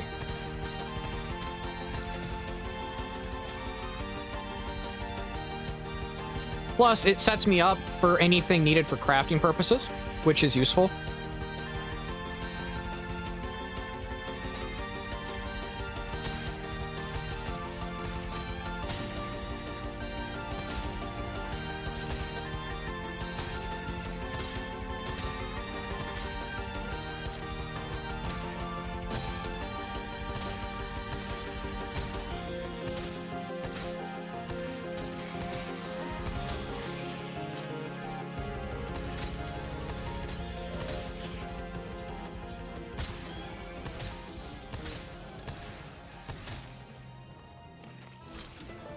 Can you stop doing that, please?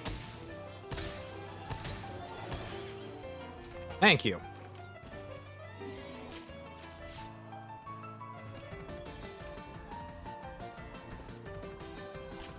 Do.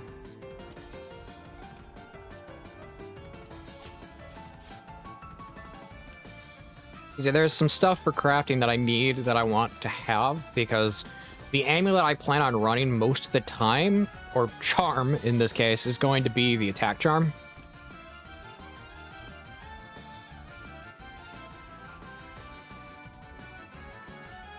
For the fact it gives a buff to affinity in this game.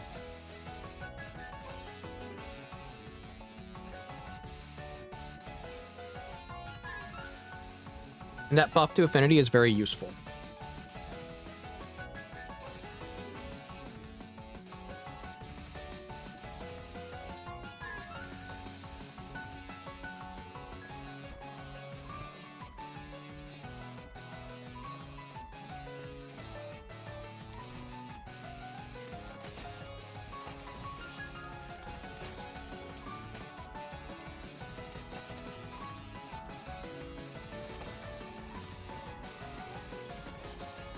"34 latchberries. I'm the lunch lady named Big Olga. How can I help you?"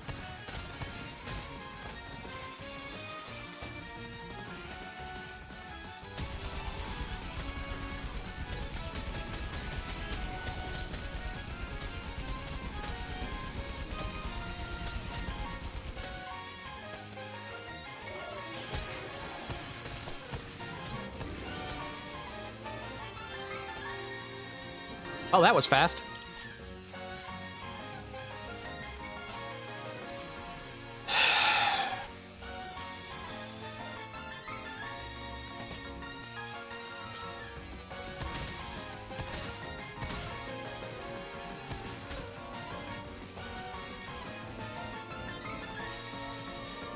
We got the cobs going.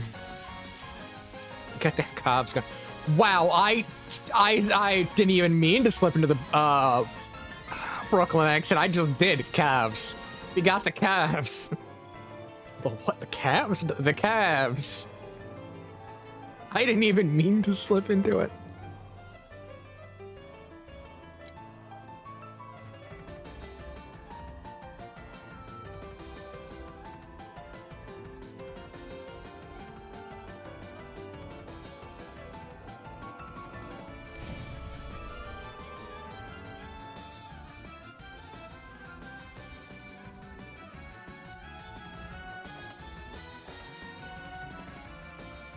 like the funny thing about the Brooklyn accent as well is it's very much Italian, like esque.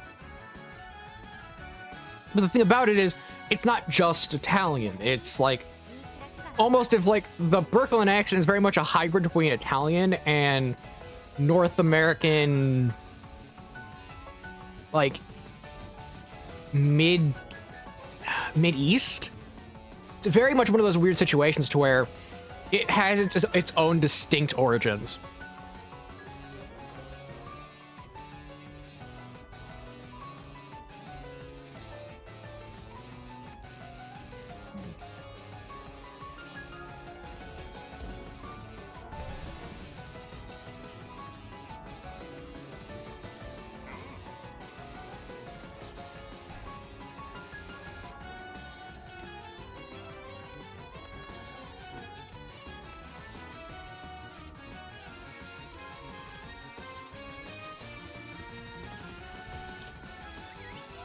Okay, we gotta keep moving.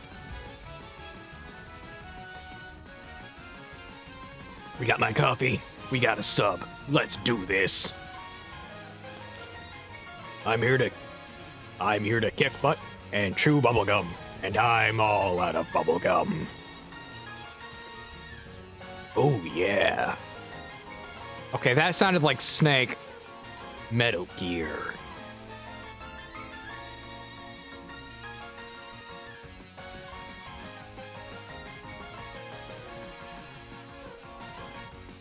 I swear if Icy was here, he'd be questioning, what do you mean you can't voice act? What do you mean you don't have control of your voice? Half of these are just uncontrolled.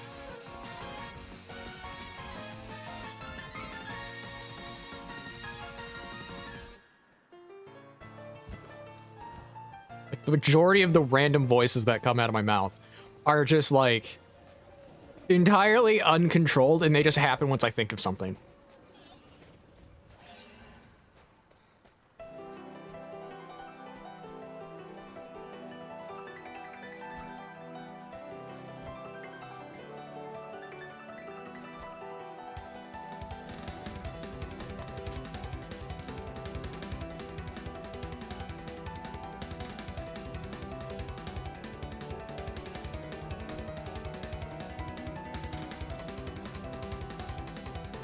It's wizard time! I cast gun! I don't know why, but my brain goes like, oh wait, think of something, and then my body instinctually goes, how do I produce that pitch? I don't know why.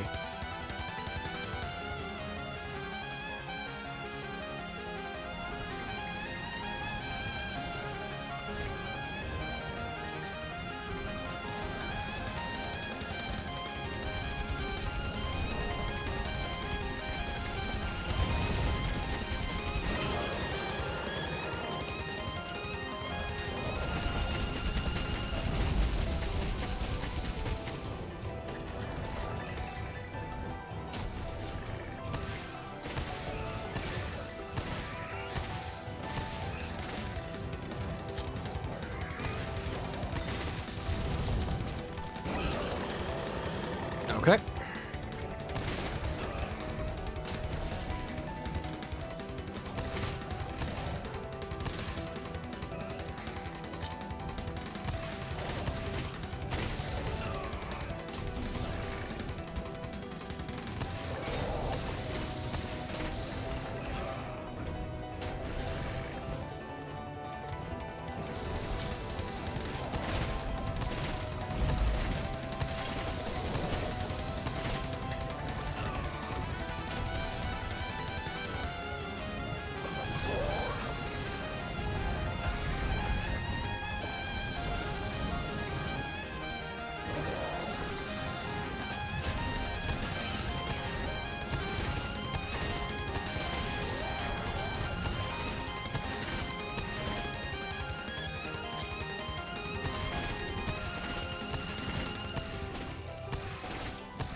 We just gotta capture it.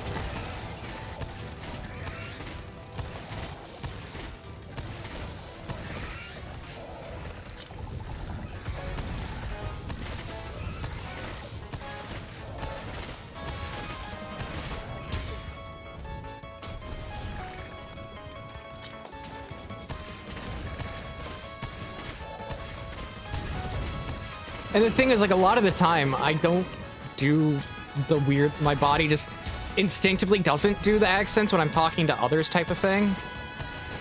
That are, like, streamers for some reason. I don't know why. It's just when I'm on my own, it does it. Mentally, I think it's because it's like, oh, people aren't gonna laugh. Well, people are going to laugh, but it's not gonna be ridicule type of thing. Like, I'm used to people looking at that and going like, you're crazy. I'm not. I just instinctually do it without even thinking. I was trying. That sounded weird how I said that, but it's like, I'm trying not to let it slip.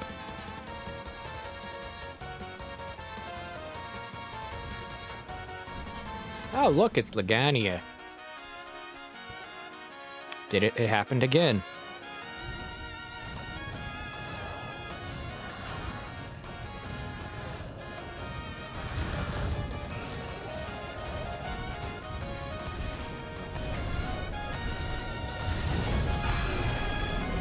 Oh, look, we got all three of them.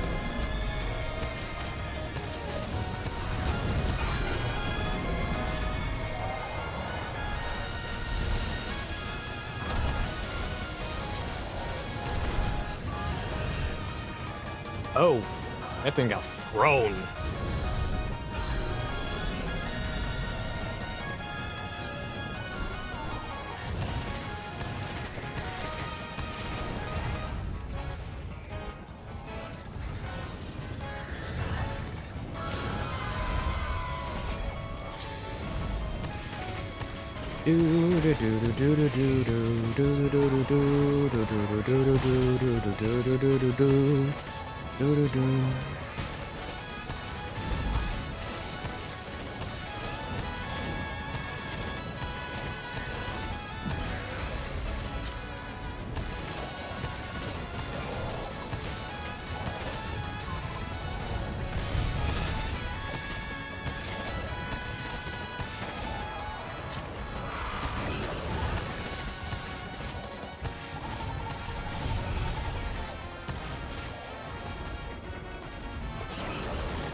Okay.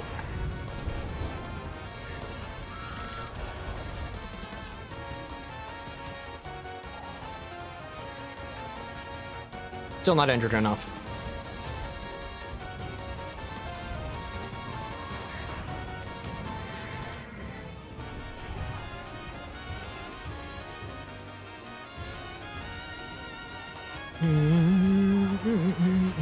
Wait, Hulk Hogan died?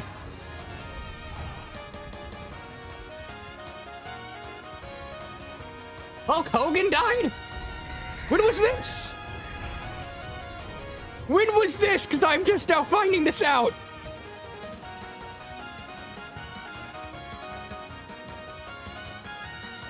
Has Mr. Brother passed on?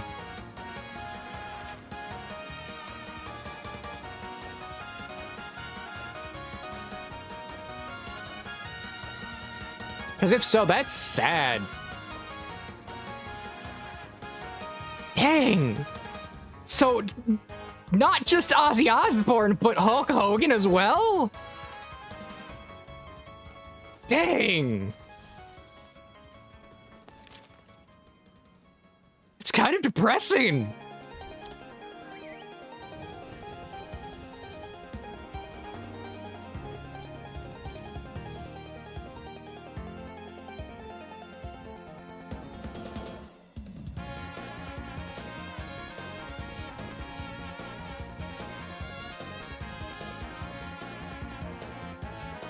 Not gonna lie, that's kind of depressing. I have food in my mouth, so that sounded wrong.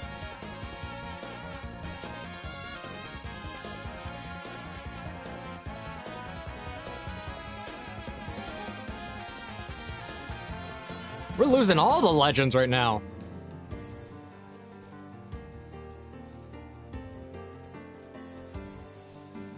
Next, someone's gonna tell me D.D. King died. If you get that joke, you know the Ramones.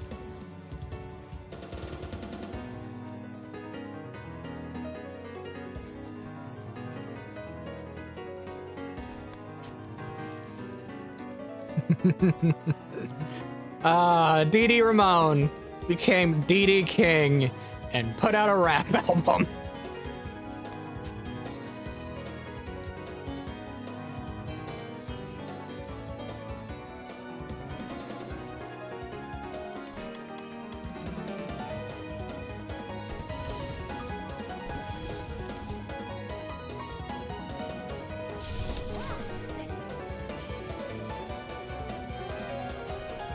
How you doing today, Crow?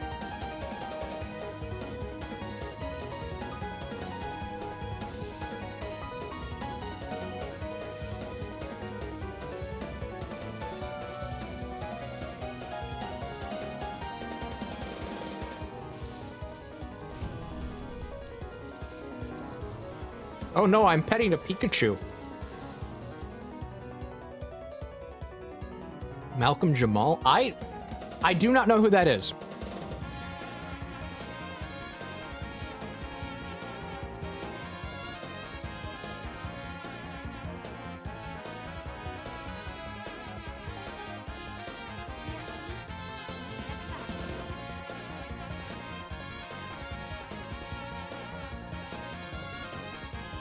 Oh yeah, in that I would not know that era.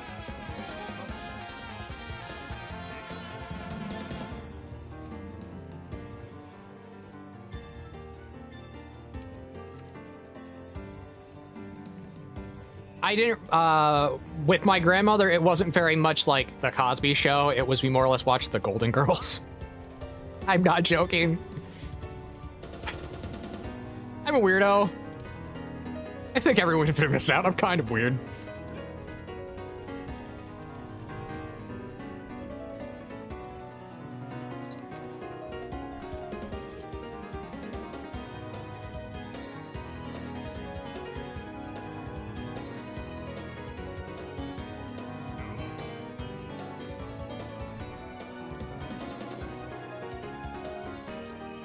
Okay.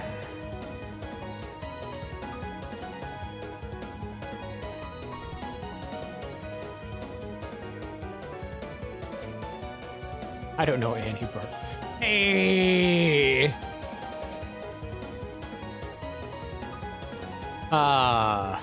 Sad.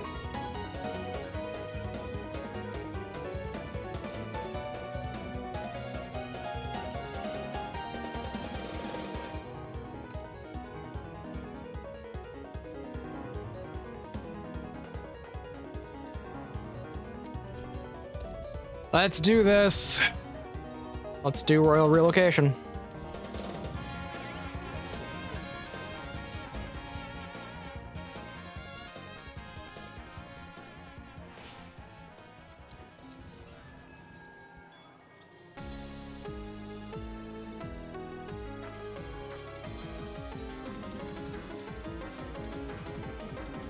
Yeah, the work of Osborne will live for a long time.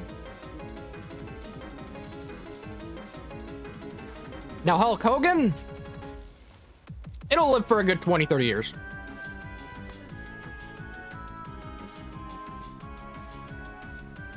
Because, I'm going to say this now, I may not be the biggest fan of Black Sabbath, but Black Sabbath is good.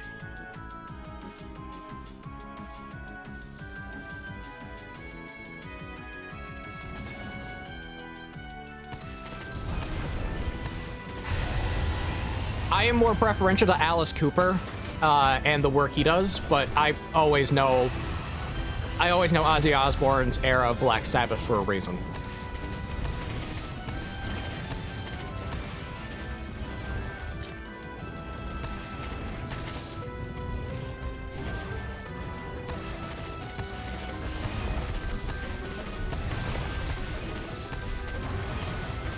I'm kind of now waiting for Razor Fist music mythos to come out about Ozzy Osbourne. Or in that case, I think it would be Metal Mythos? I don't know if Ozzy Osbourne's done anything that wasn't metal.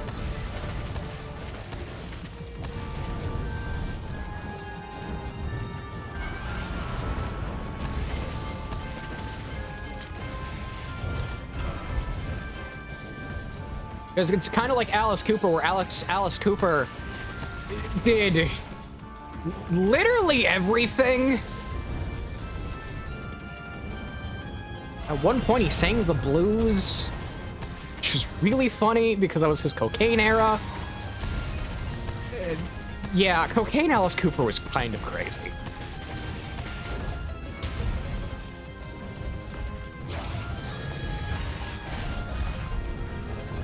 How the bat killed Ozzy. I mean, it'd be very hard for that bat to kill Ozzy at this point.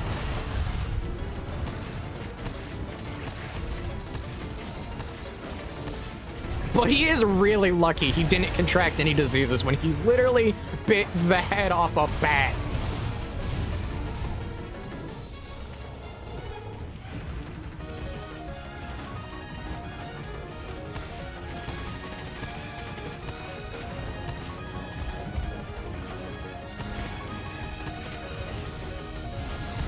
I still think the funniest time anything has ever happened at a concert is specifically Striper. Because if you don't know, Striper was the opening act. I think they were either closing or opening act for Anthrax.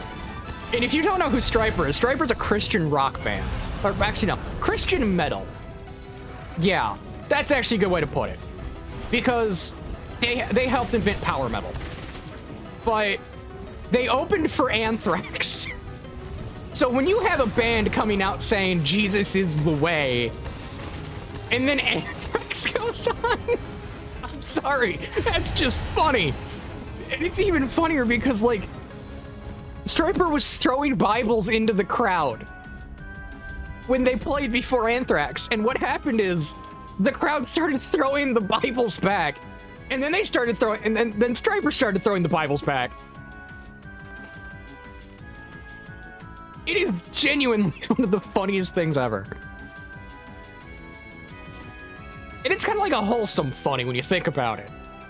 But it's also really comical that they basically started a Bible war. And not like, oh, which Bible's the best? No, literally just throwing Bibles at each other.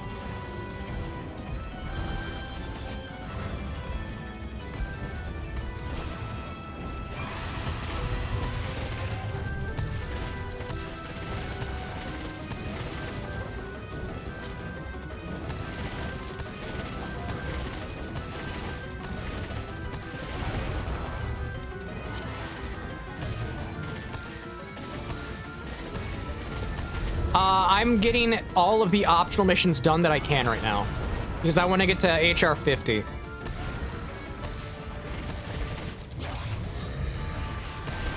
HR 50 is when I can access Arc-Tempered Xeno'jiiva, and Arc-Tempered Xeno'jiiva armor is actually pretty good.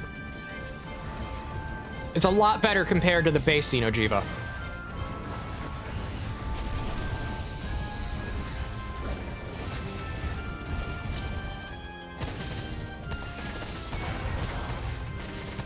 If I lose power, it's because it's currently storming outside.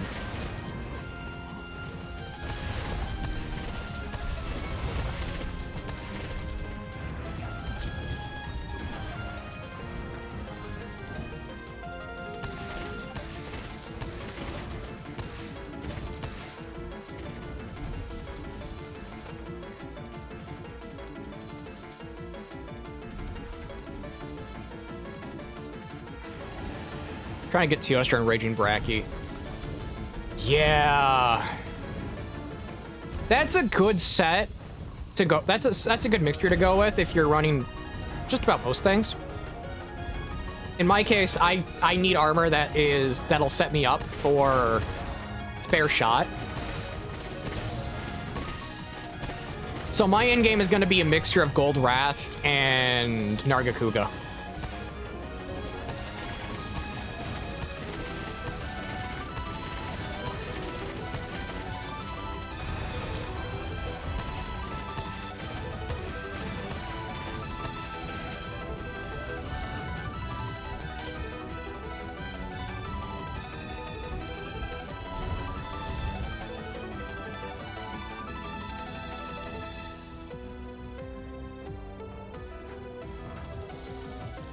Yeah, Narga is going to be very useful because of Super Spare Shot, which is a 1 in 3 chance at that point.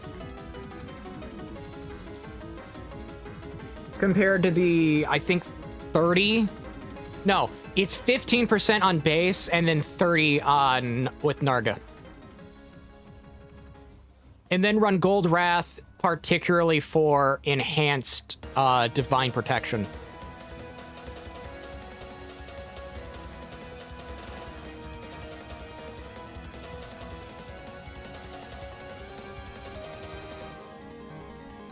Plus, Nargacuga gives you piercing up. So if I need to swap out to a piercing build for Fatalis, I can.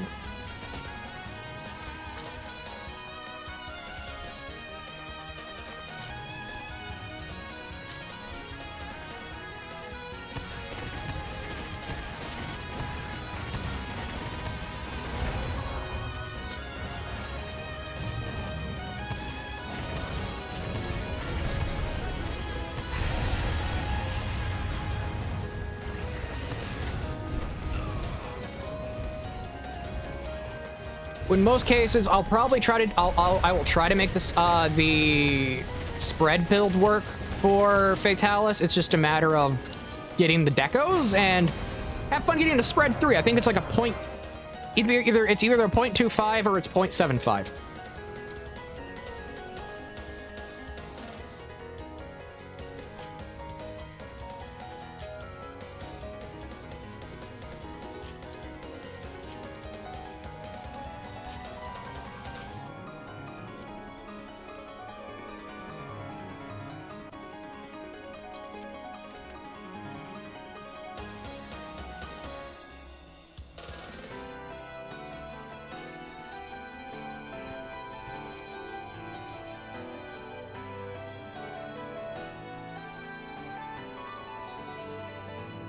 Because yeah, the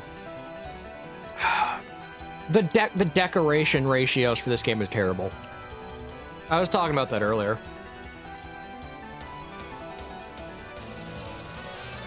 And specifically how for some decorations, it's you have a mathematic chance at winning lotteries. Instead of getting a spread like something like a 0.25 drop rate.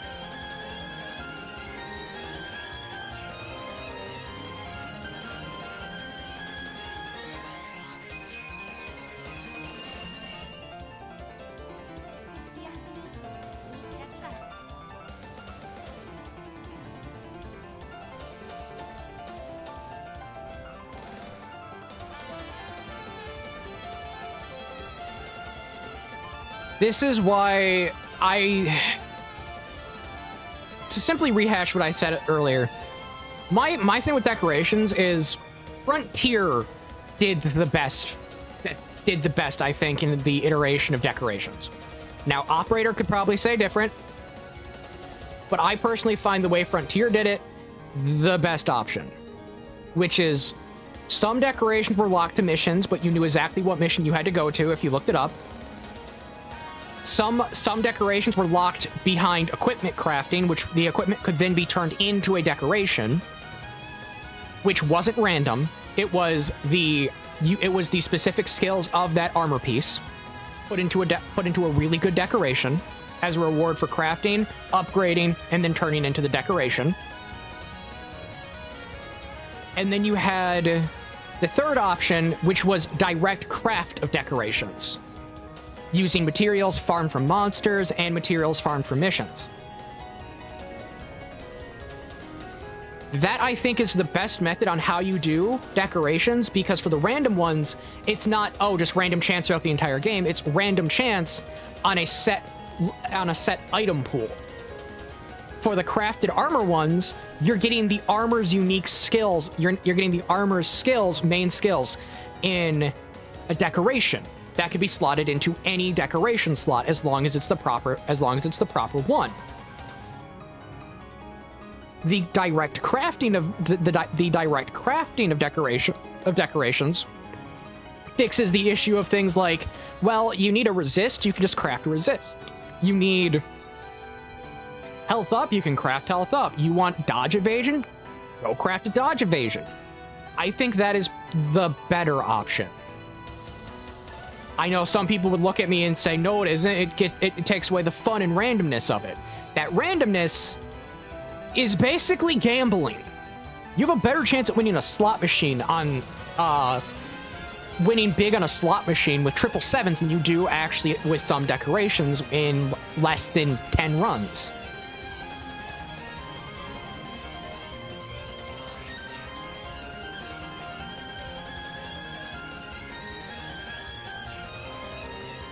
And I know some people are going to look at me and think, well, that's the part that's fun. Random chance isn't fun.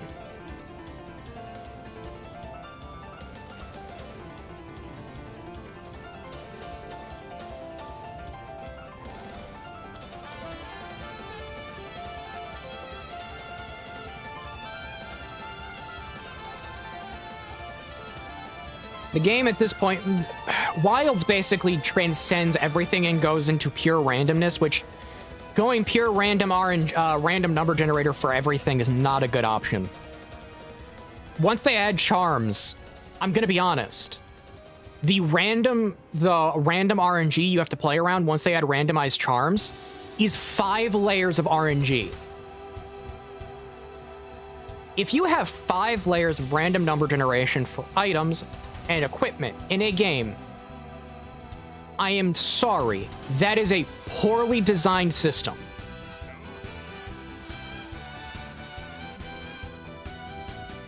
And it's poorly designed for one reason.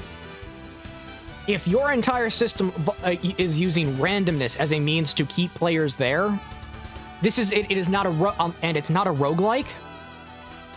No. You are actively just artificially extending the gameplay so you can keep player retention numbers. Specifically to appear like you're a good investment for investors.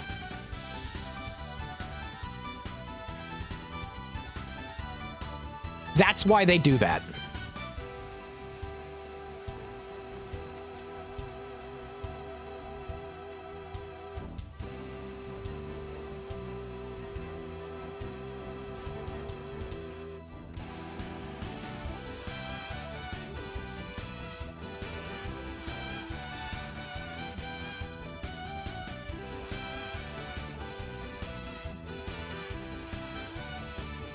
I need to get my breath back after talking that much. But yeah, that's my genuine opinion, and it'll come out later in a video that I'm recording for YouTube, but I want to make sure my voice is ready to go for when I'm done, for when I start, because if I don't want my voice giving out mid-recording.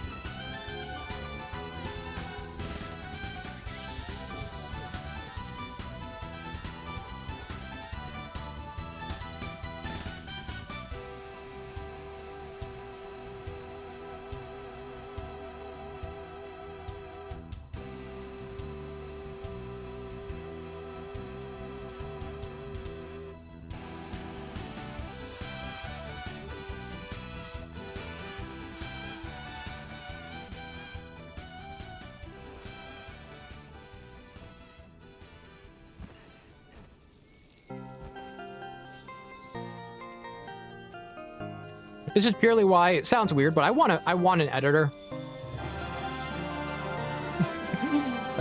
Redeem dog treats. I need to go grab dog treats, so give me a second.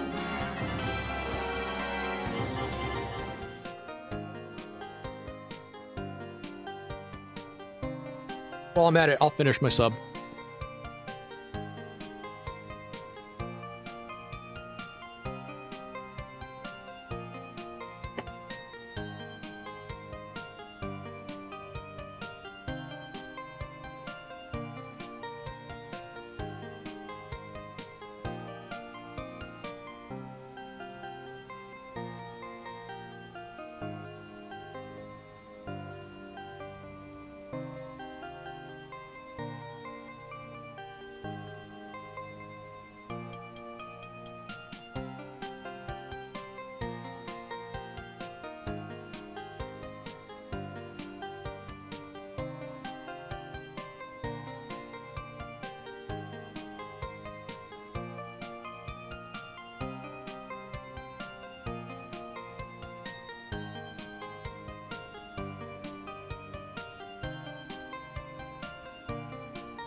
Okay, Shark, are you gonna bite my hand?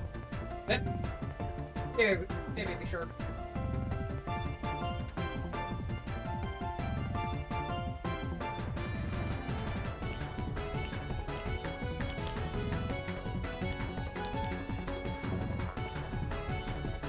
Okay, but yeah, back to what I was saying.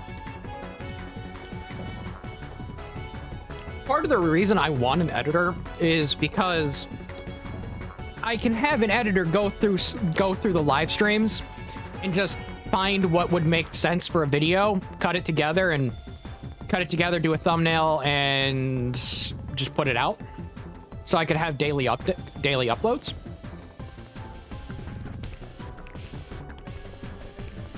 But finding an editor who handles that specific set takes a little bit of time.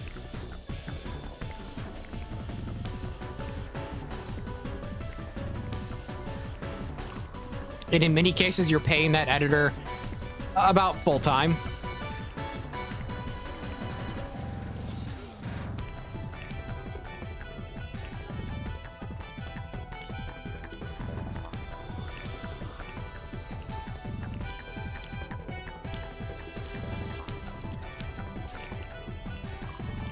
And I am nowhere near the financial standpoint where I can pay an editor full time.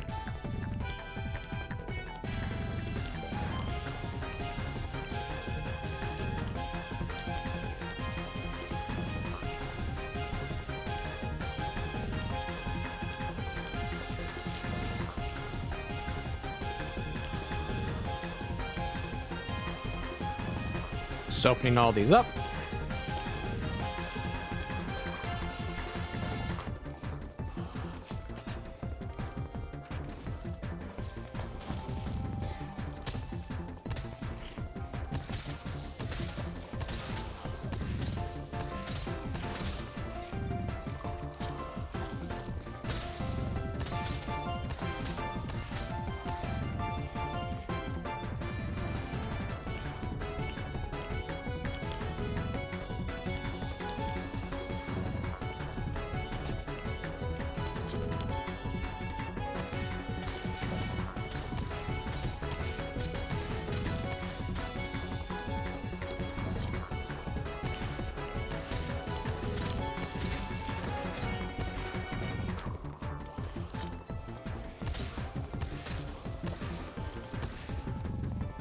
Okay.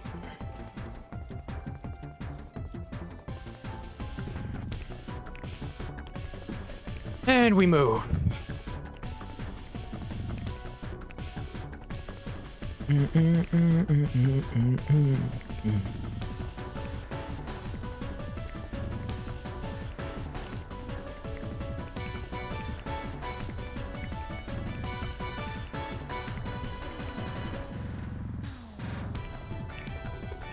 And the downside is like having someone to do that would be really nice for one really simple reason. It's called, I don't know what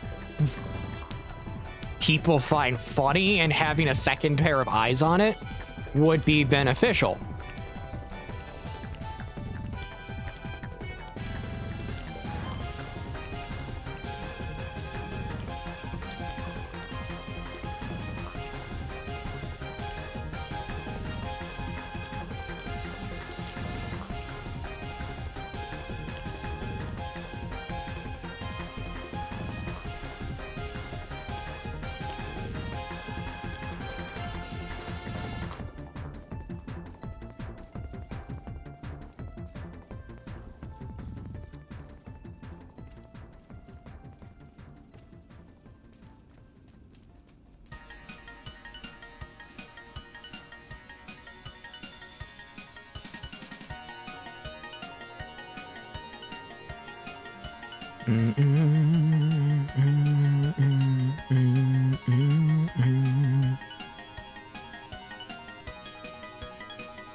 We slowly walk our way to the camp.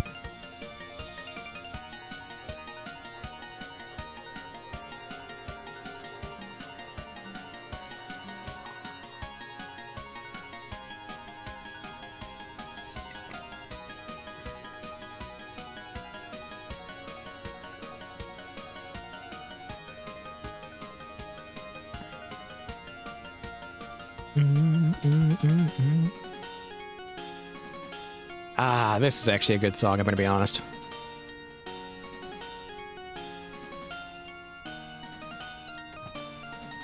Okay, that's one lump of meat.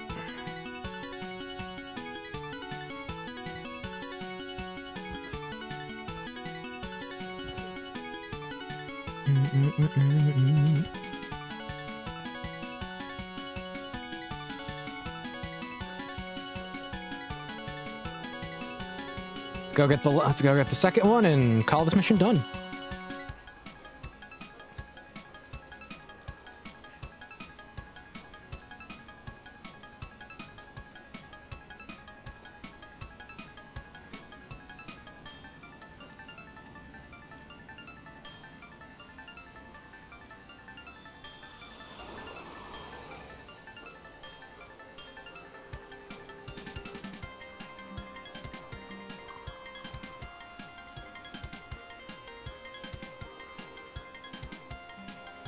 Yes, I am just doing the trick of intermediately tap the sprint button.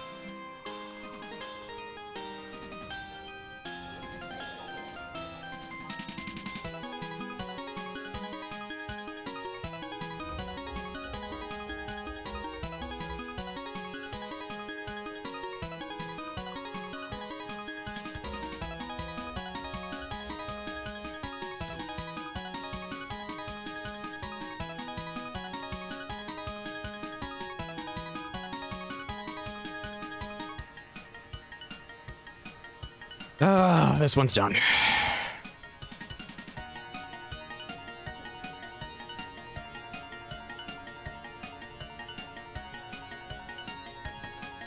Mission complete.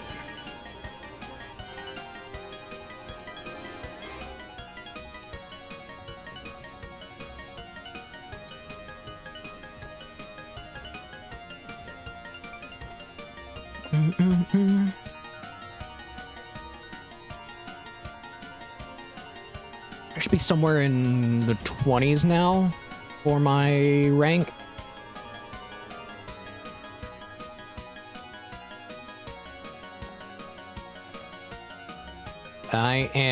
I'm at 21 right now.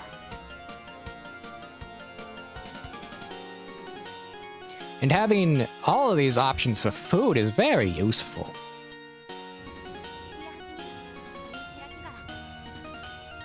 Plus, this lets me increase my count of, well, items.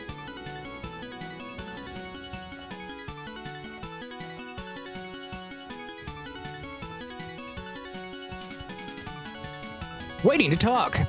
Geralt of Rivia, also known as Knockoff Elric of Meldabenet.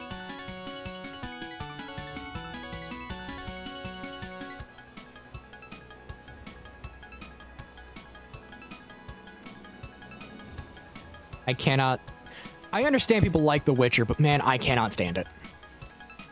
It is just a knockoff Elric of Meldabenet, and the only reason the guy who wrote The Witcher, I can't pronounce his name, was not taken to court is because Michael Moorcock is extremely lenient. The only people he threatened to take to court was Games Workshop because of what they did to his work, what they did to his work when they tried using it for Warhammer.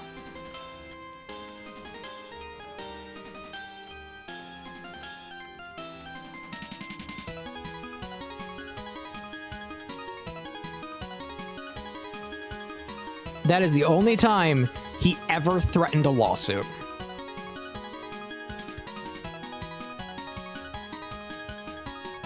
And part of the reason why he didn't go at The Witcher is because it's literally a country's national book.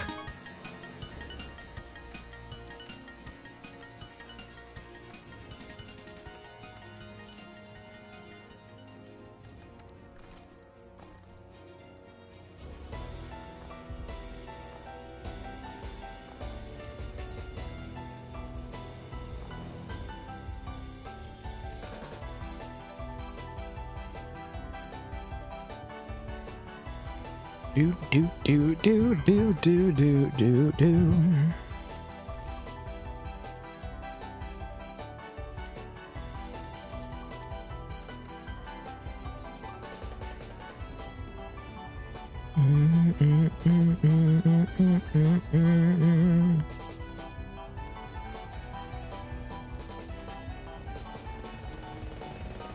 Do do do do do do do do.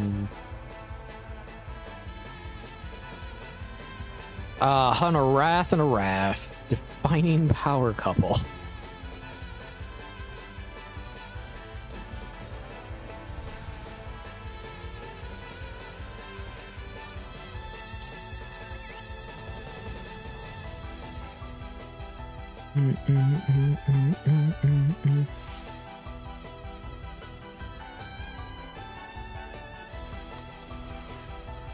We move! Epica, yay!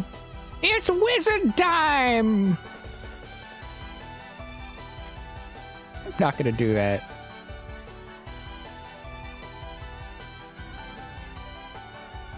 I really should do Shadow Wizard Money Gang in that voice just because.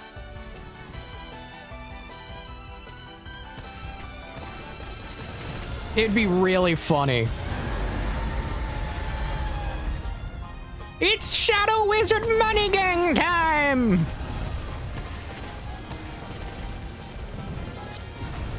This message is brought to you by the Shadow Government. Legalize nuclear warfare. Hey, hello, Gloopy.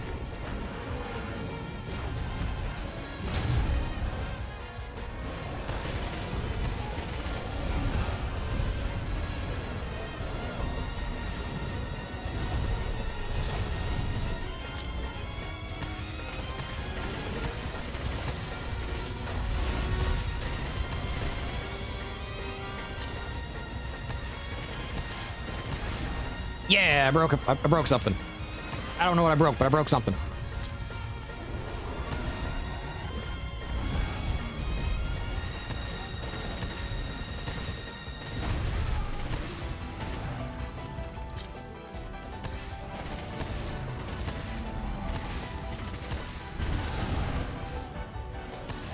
I broke its horn. It's Shadow Wizard. The first thing you hear when you come in is, it's Shadow Wizard Money Gang time. That's a way to walk into a live stream.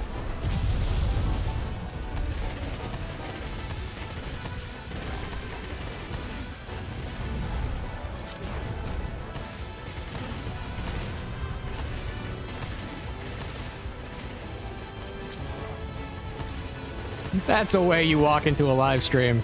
I approve.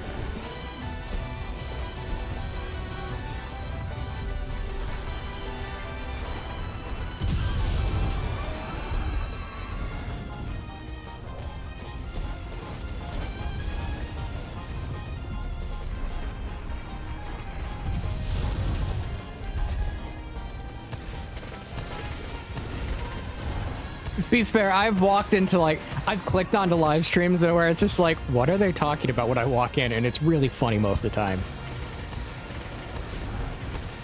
That's usually the funnest time when you join a live stream. It's the, what did I just walk into moment.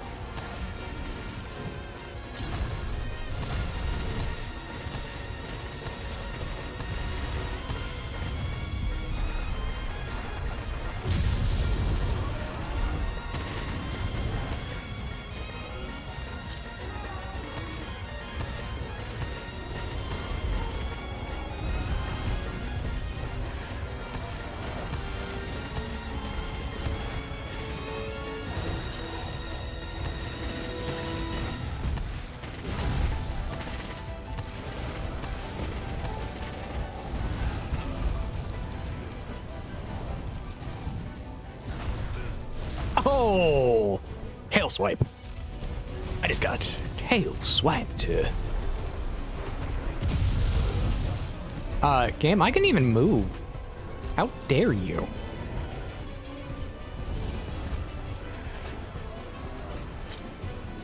How dare you?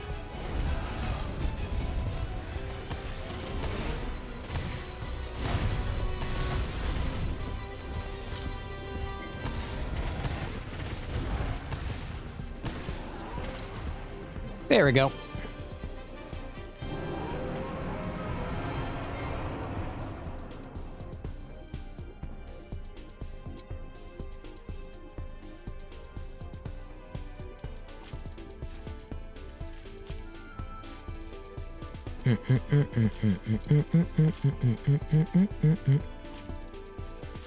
The Diablos is dead.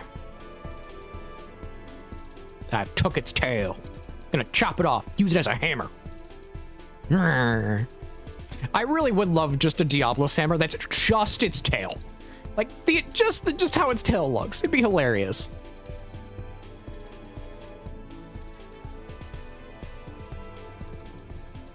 My favorite victory theme is the sound that I use from all of my alerts, and that is specifically the Frontier version of the Monster Hunter DOS Proof of a Hero. I have to specify Frontier's version because Frontier's version has better audio compression.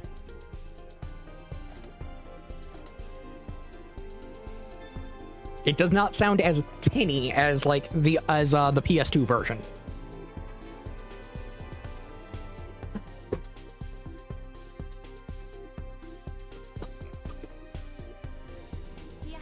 That audio compression really shows. Proof of a Hero, just as a song, depending on how the audio compression is very finicky.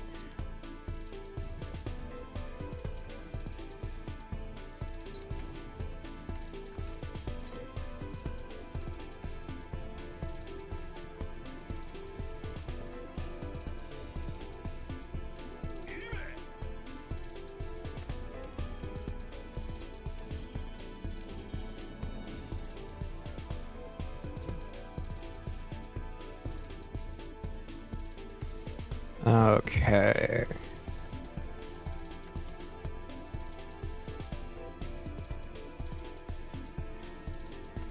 It's time to fight the Wrath. Yeah, let your wrath out. Who let the wraths out? Woof, woof, woof, woof, woof.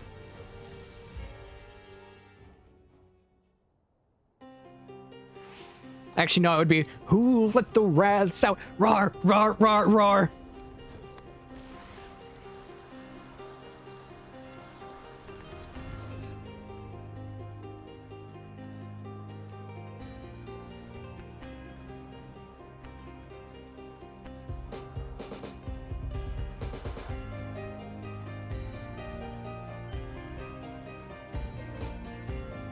No one said I am bound to a contract of making good jokes.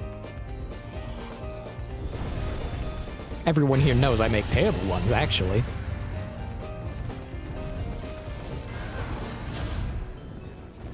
It's kind of my specialty.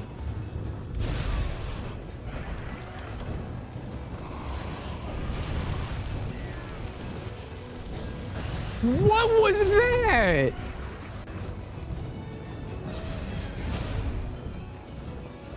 I was fine, then I wasn't.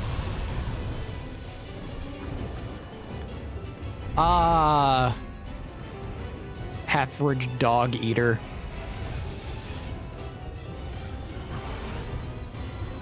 Let the rats out society.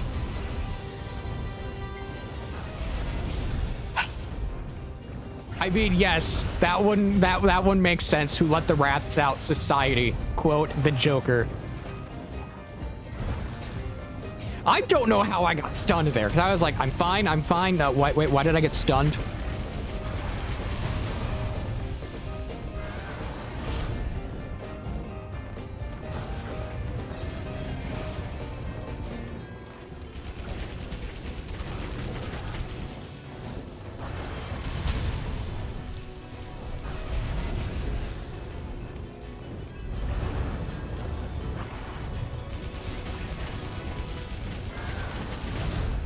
Ah, I'm back. I'm about to get grabbed.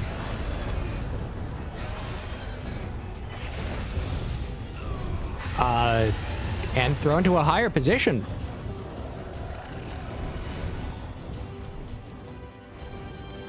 Heavy bowgun is very much a weapon that requires you to learn more so positioning than anything.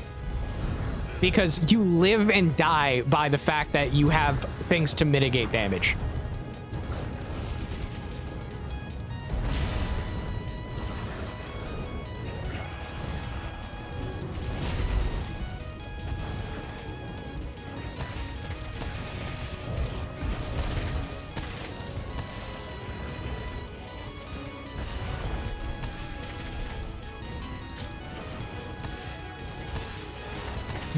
Light bowgun is similar, but you have more mobility, so you can get around. So you can get around a lot easier.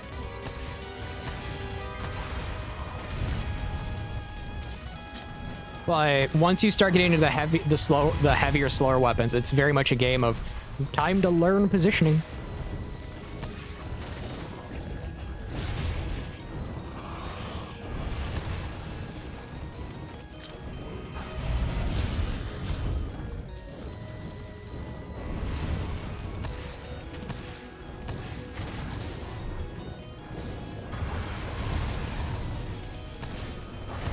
Here, it's emergency dodge rolls with heavy.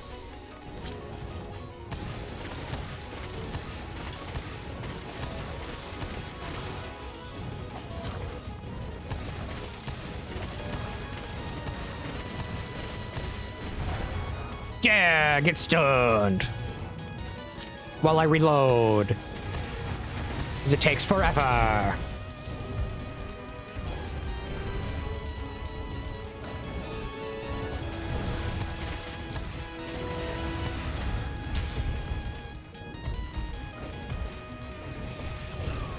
Oh, bait and switch. It gave me the bait and switch.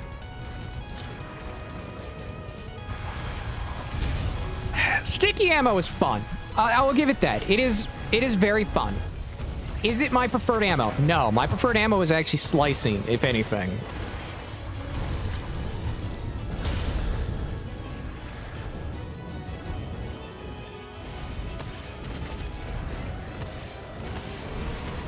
But in most cases, slicing is not really all that useful.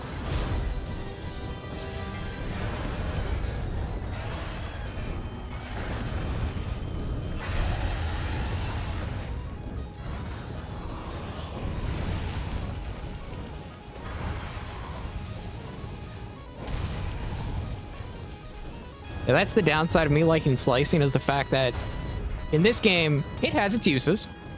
And with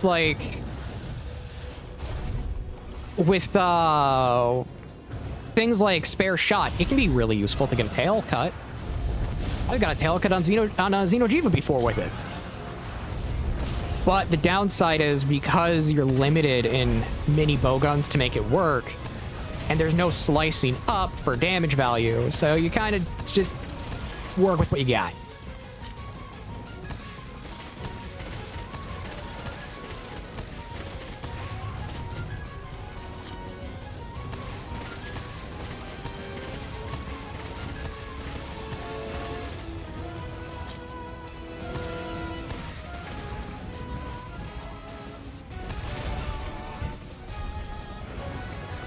Spread is fun. It really just depends on the monster. Piercing and spread kind of swap between what's the most effective on a monster.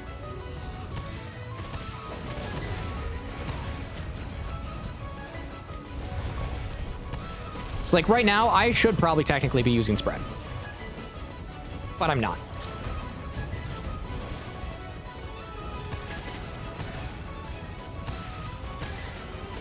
Can you just go down, please?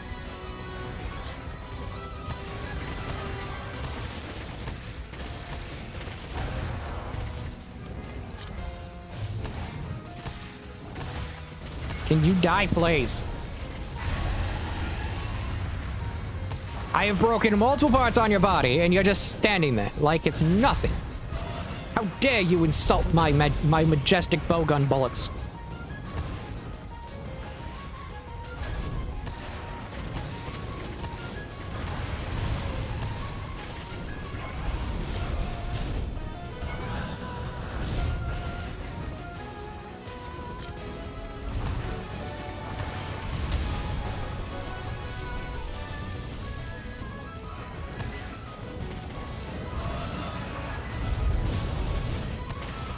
I have...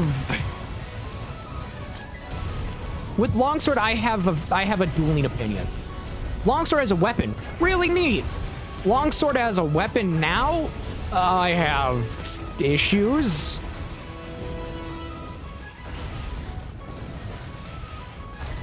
And a lot of it comes down to the acrobatics that the game brought in for it.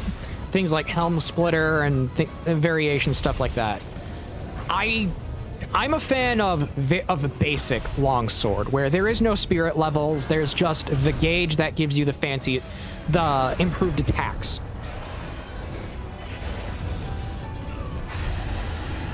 It's just a standard spirit gauge to where it's there for strictly making your attacks have a little bit more damage. I'm a fan of that longsword. Modern longsword, insect glaive, insert the weapon that also has it that gives more acrobatics. I am not the biggest fan of.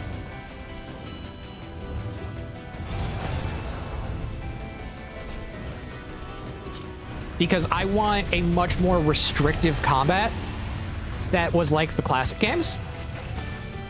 One that made you have to care about item prep and stuff like that. I genuinely like that style of gameplay, and a lot of the modern weapons and how the modern weapon loadouts is very much not my favorite.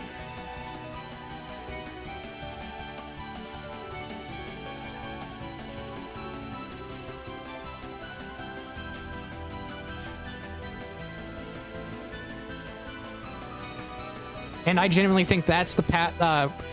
Returning to aspects of the classic games, I think, is genuinely the aspect of how you retain a lot of the older players.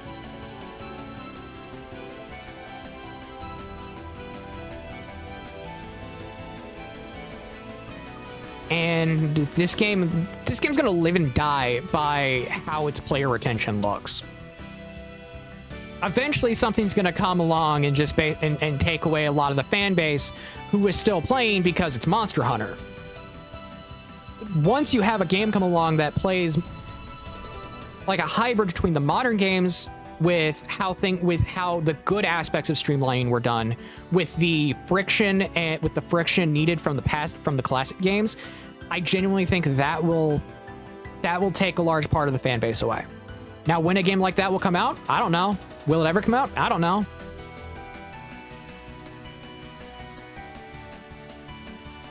I just kind of want one too. I kind of wish that GE4 is that. Because GE3, yes, is a fun game, but it didn't do what it could have done.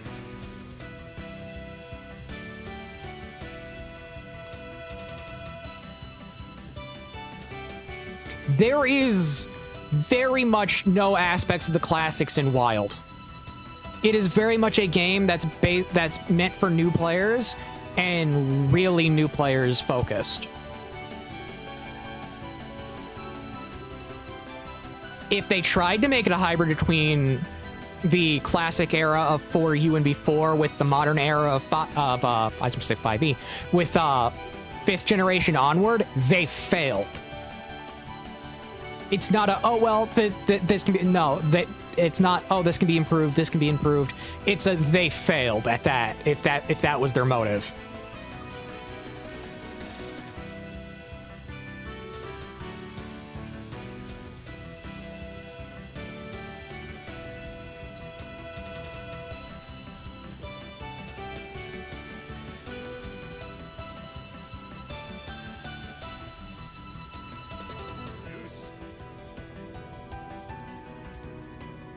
Because once you start playing the classic games of 4U and beforehand, you realize they are nowhere near alike.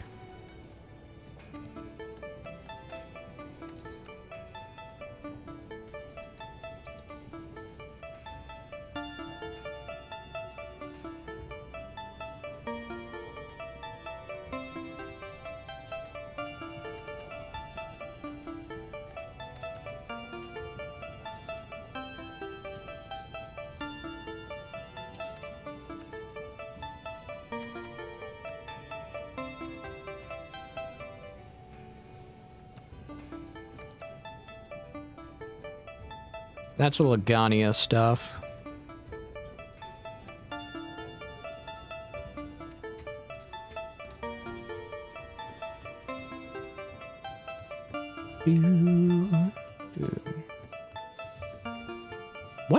What game is this from? Oh, it's from the first game. It's Eastern Blue Sky. It's either from 1 or 2. Actually, no, 1, 2, or 3, because that was still that era.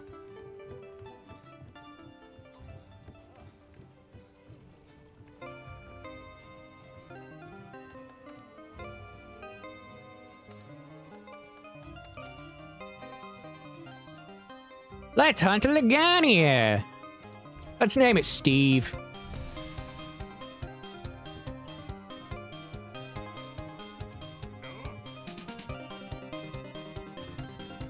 But yeah, I think everyone here can tell my opinion of the current state of Monster Hunter. If to be fair, I've talked about it a little too much in videos.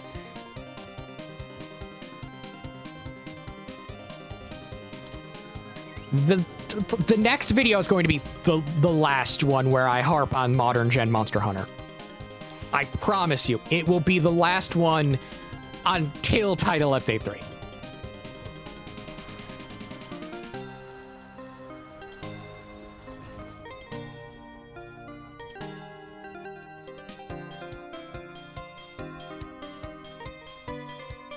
And Title Update 3 will just be a in review of.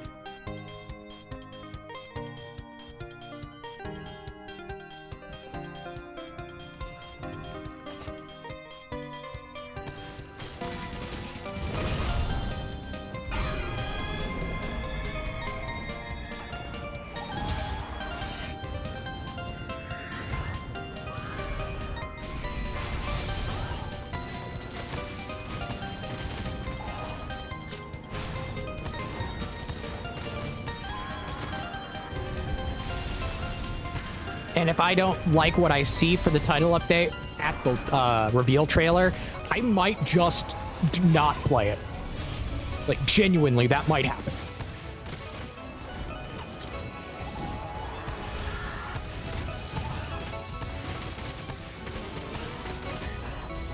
Which, in that case, there would be no video about Title Update 3.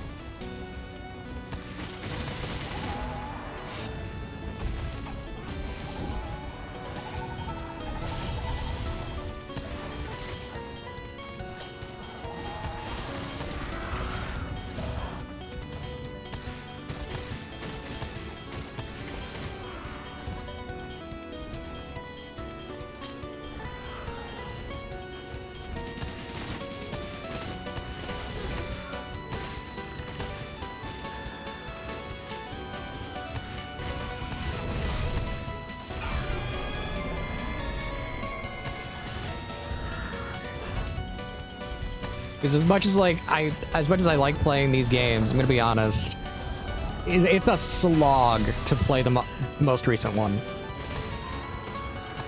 Whereas like the older games, yeah, they're fun to me still, so I just have no issue playing them. Especially if you give me a challenge run, then it's even more interesting.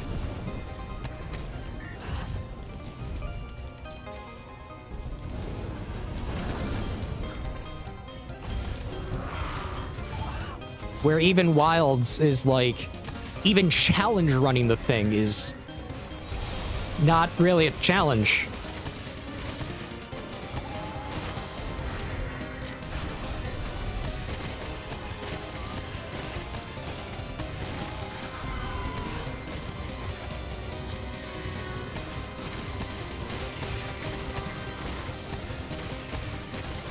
Okay.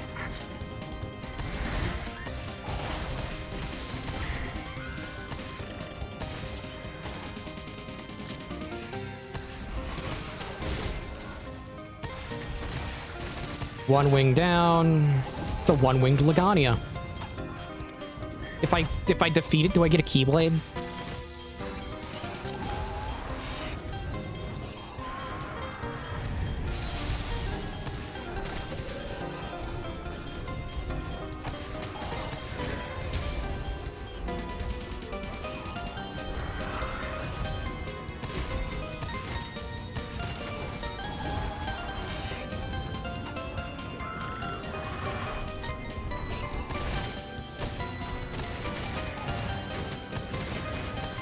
Okay.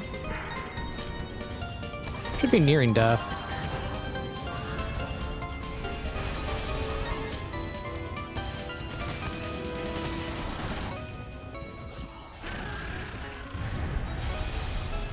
Ah! Beat that! Dark Souls roll! Dark Souls roll!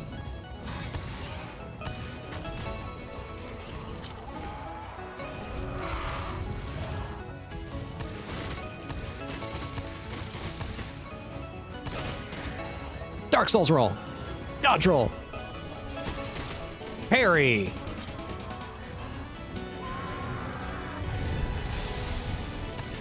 One of these days, I need to go back to the Dark Souls trilogy to do a bow run.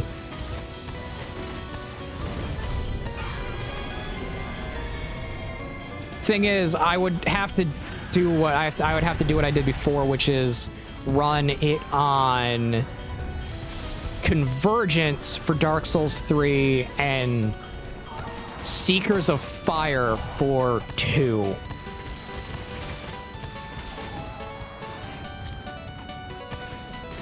Because those are much more fun ways to play those games.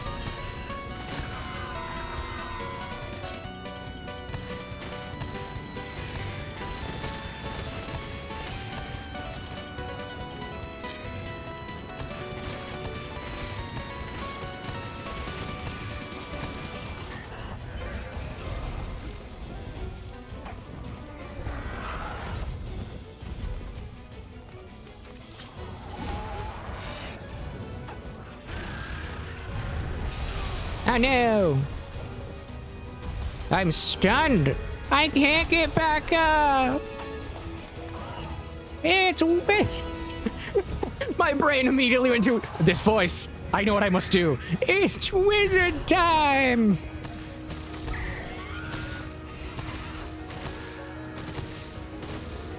The funny thing is, I'm eventually going to be talking to an artist about getting a new PNG made. And in this case, it's going to be the 7 cats in a trench coat.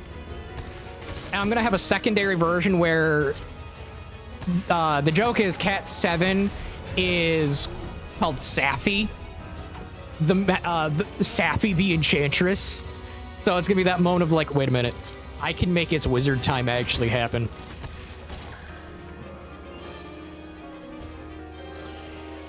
All of them are named after certain characters from games. Sappy is Sappy Jiva. And then you have John Cassidy, which is Fallout 2. You have Marcus, which is Fallout 1 and 2. You have a few of them, which I find hilarious. You got Vic, Goris, Myron, Marcus, John Cassidy, and then Sappy. The only one that's not named after a Fallout 2 character is Sappy.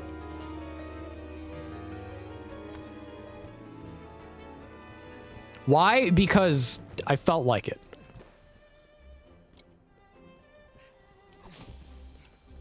Also, Fallout 2.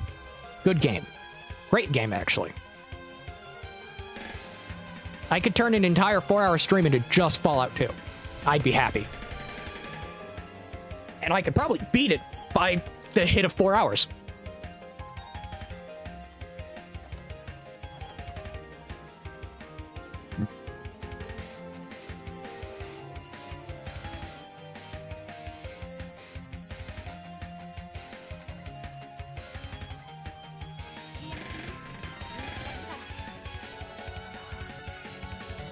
Yes, it is based on Wasteland, which I have looked at Wasteland. I kind of want to check it out.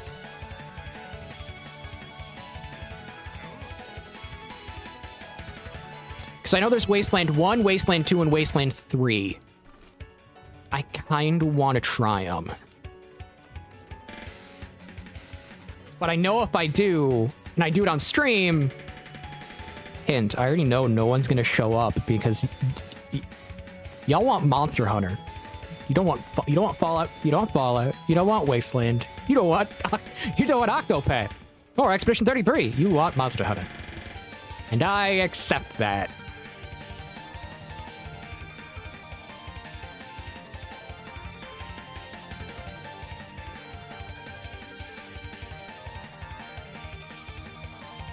This will be the last fight of the night.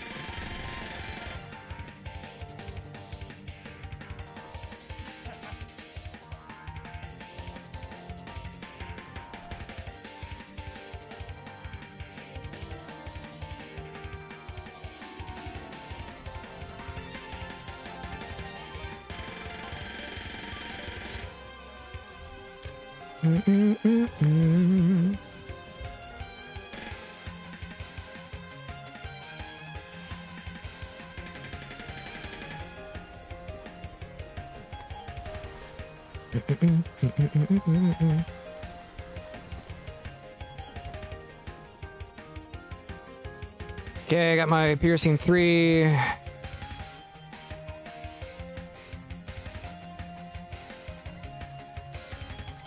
I'm gonna take this fight a little seriously.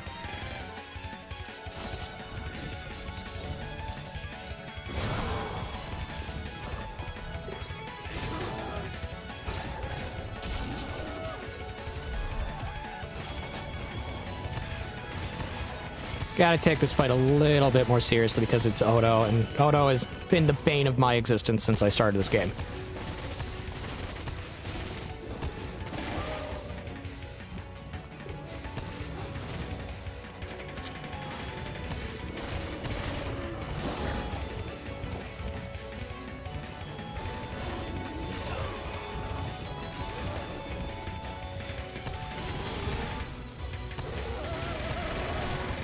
But yeah, the main reason I end up playing this game most of the time on stream is because I find it a mix of entertaining for myself and the people watching.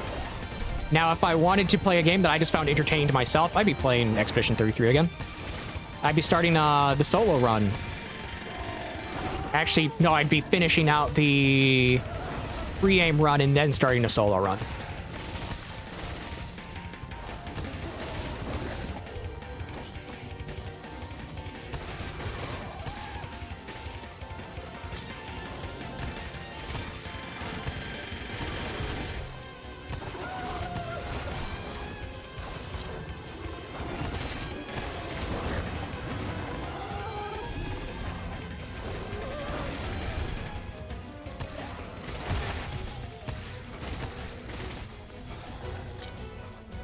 Okay.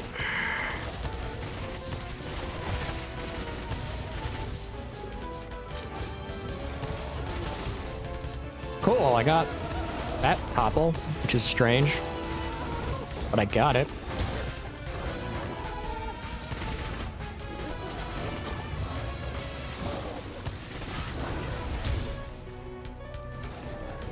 Okay.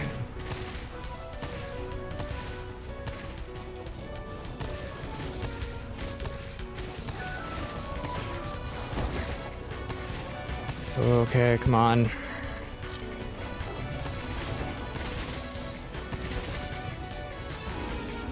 It's gonna do the claw swipe. Can do a lunge. Reload while my cat has it distracted.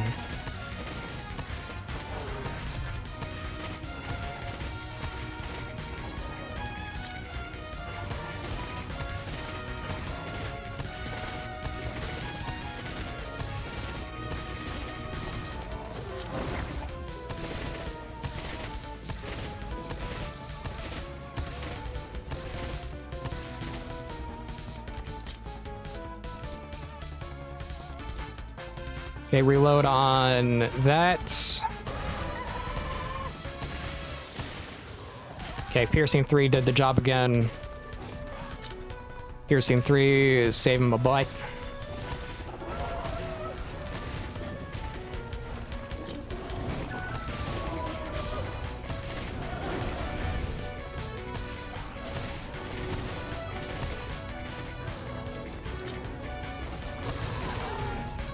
Cool.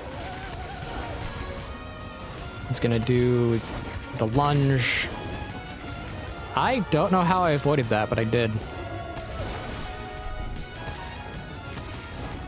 Focusing on this fight is actually showing that I'm getting better against this monster.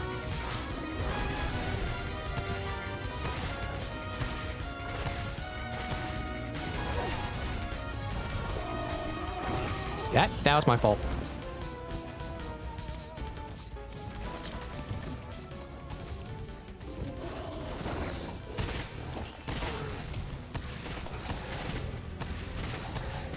Do do do do do do do do do do. Yeah, I did it. On my favorite song, even. Well, one of my favorite. I had a lot of favorite songs for Toho. They swap places.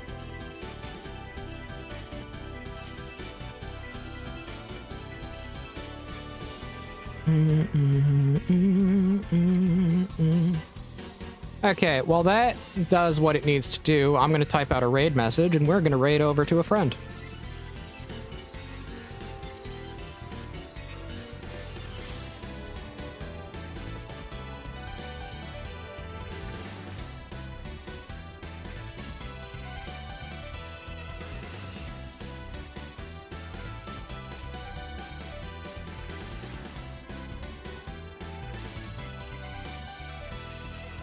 Okay, that is the raid message.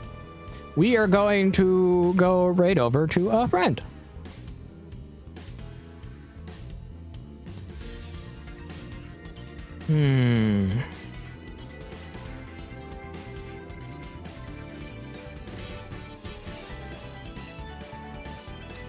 We got Armor.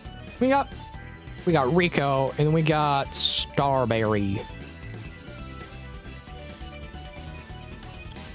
Then we got Mia.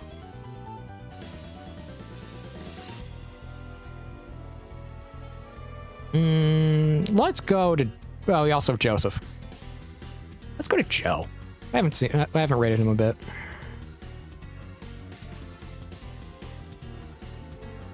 So, we are going to do this. And that is going to be a wrap for the night. Thank you everyone for coming. God bless and be safe. Tomorrow is Friday, and I might take it an easy Friday, and we might just do the bad commercial / infomercial watch along. Got to think about that. With that said, God bless, be safe, see you later.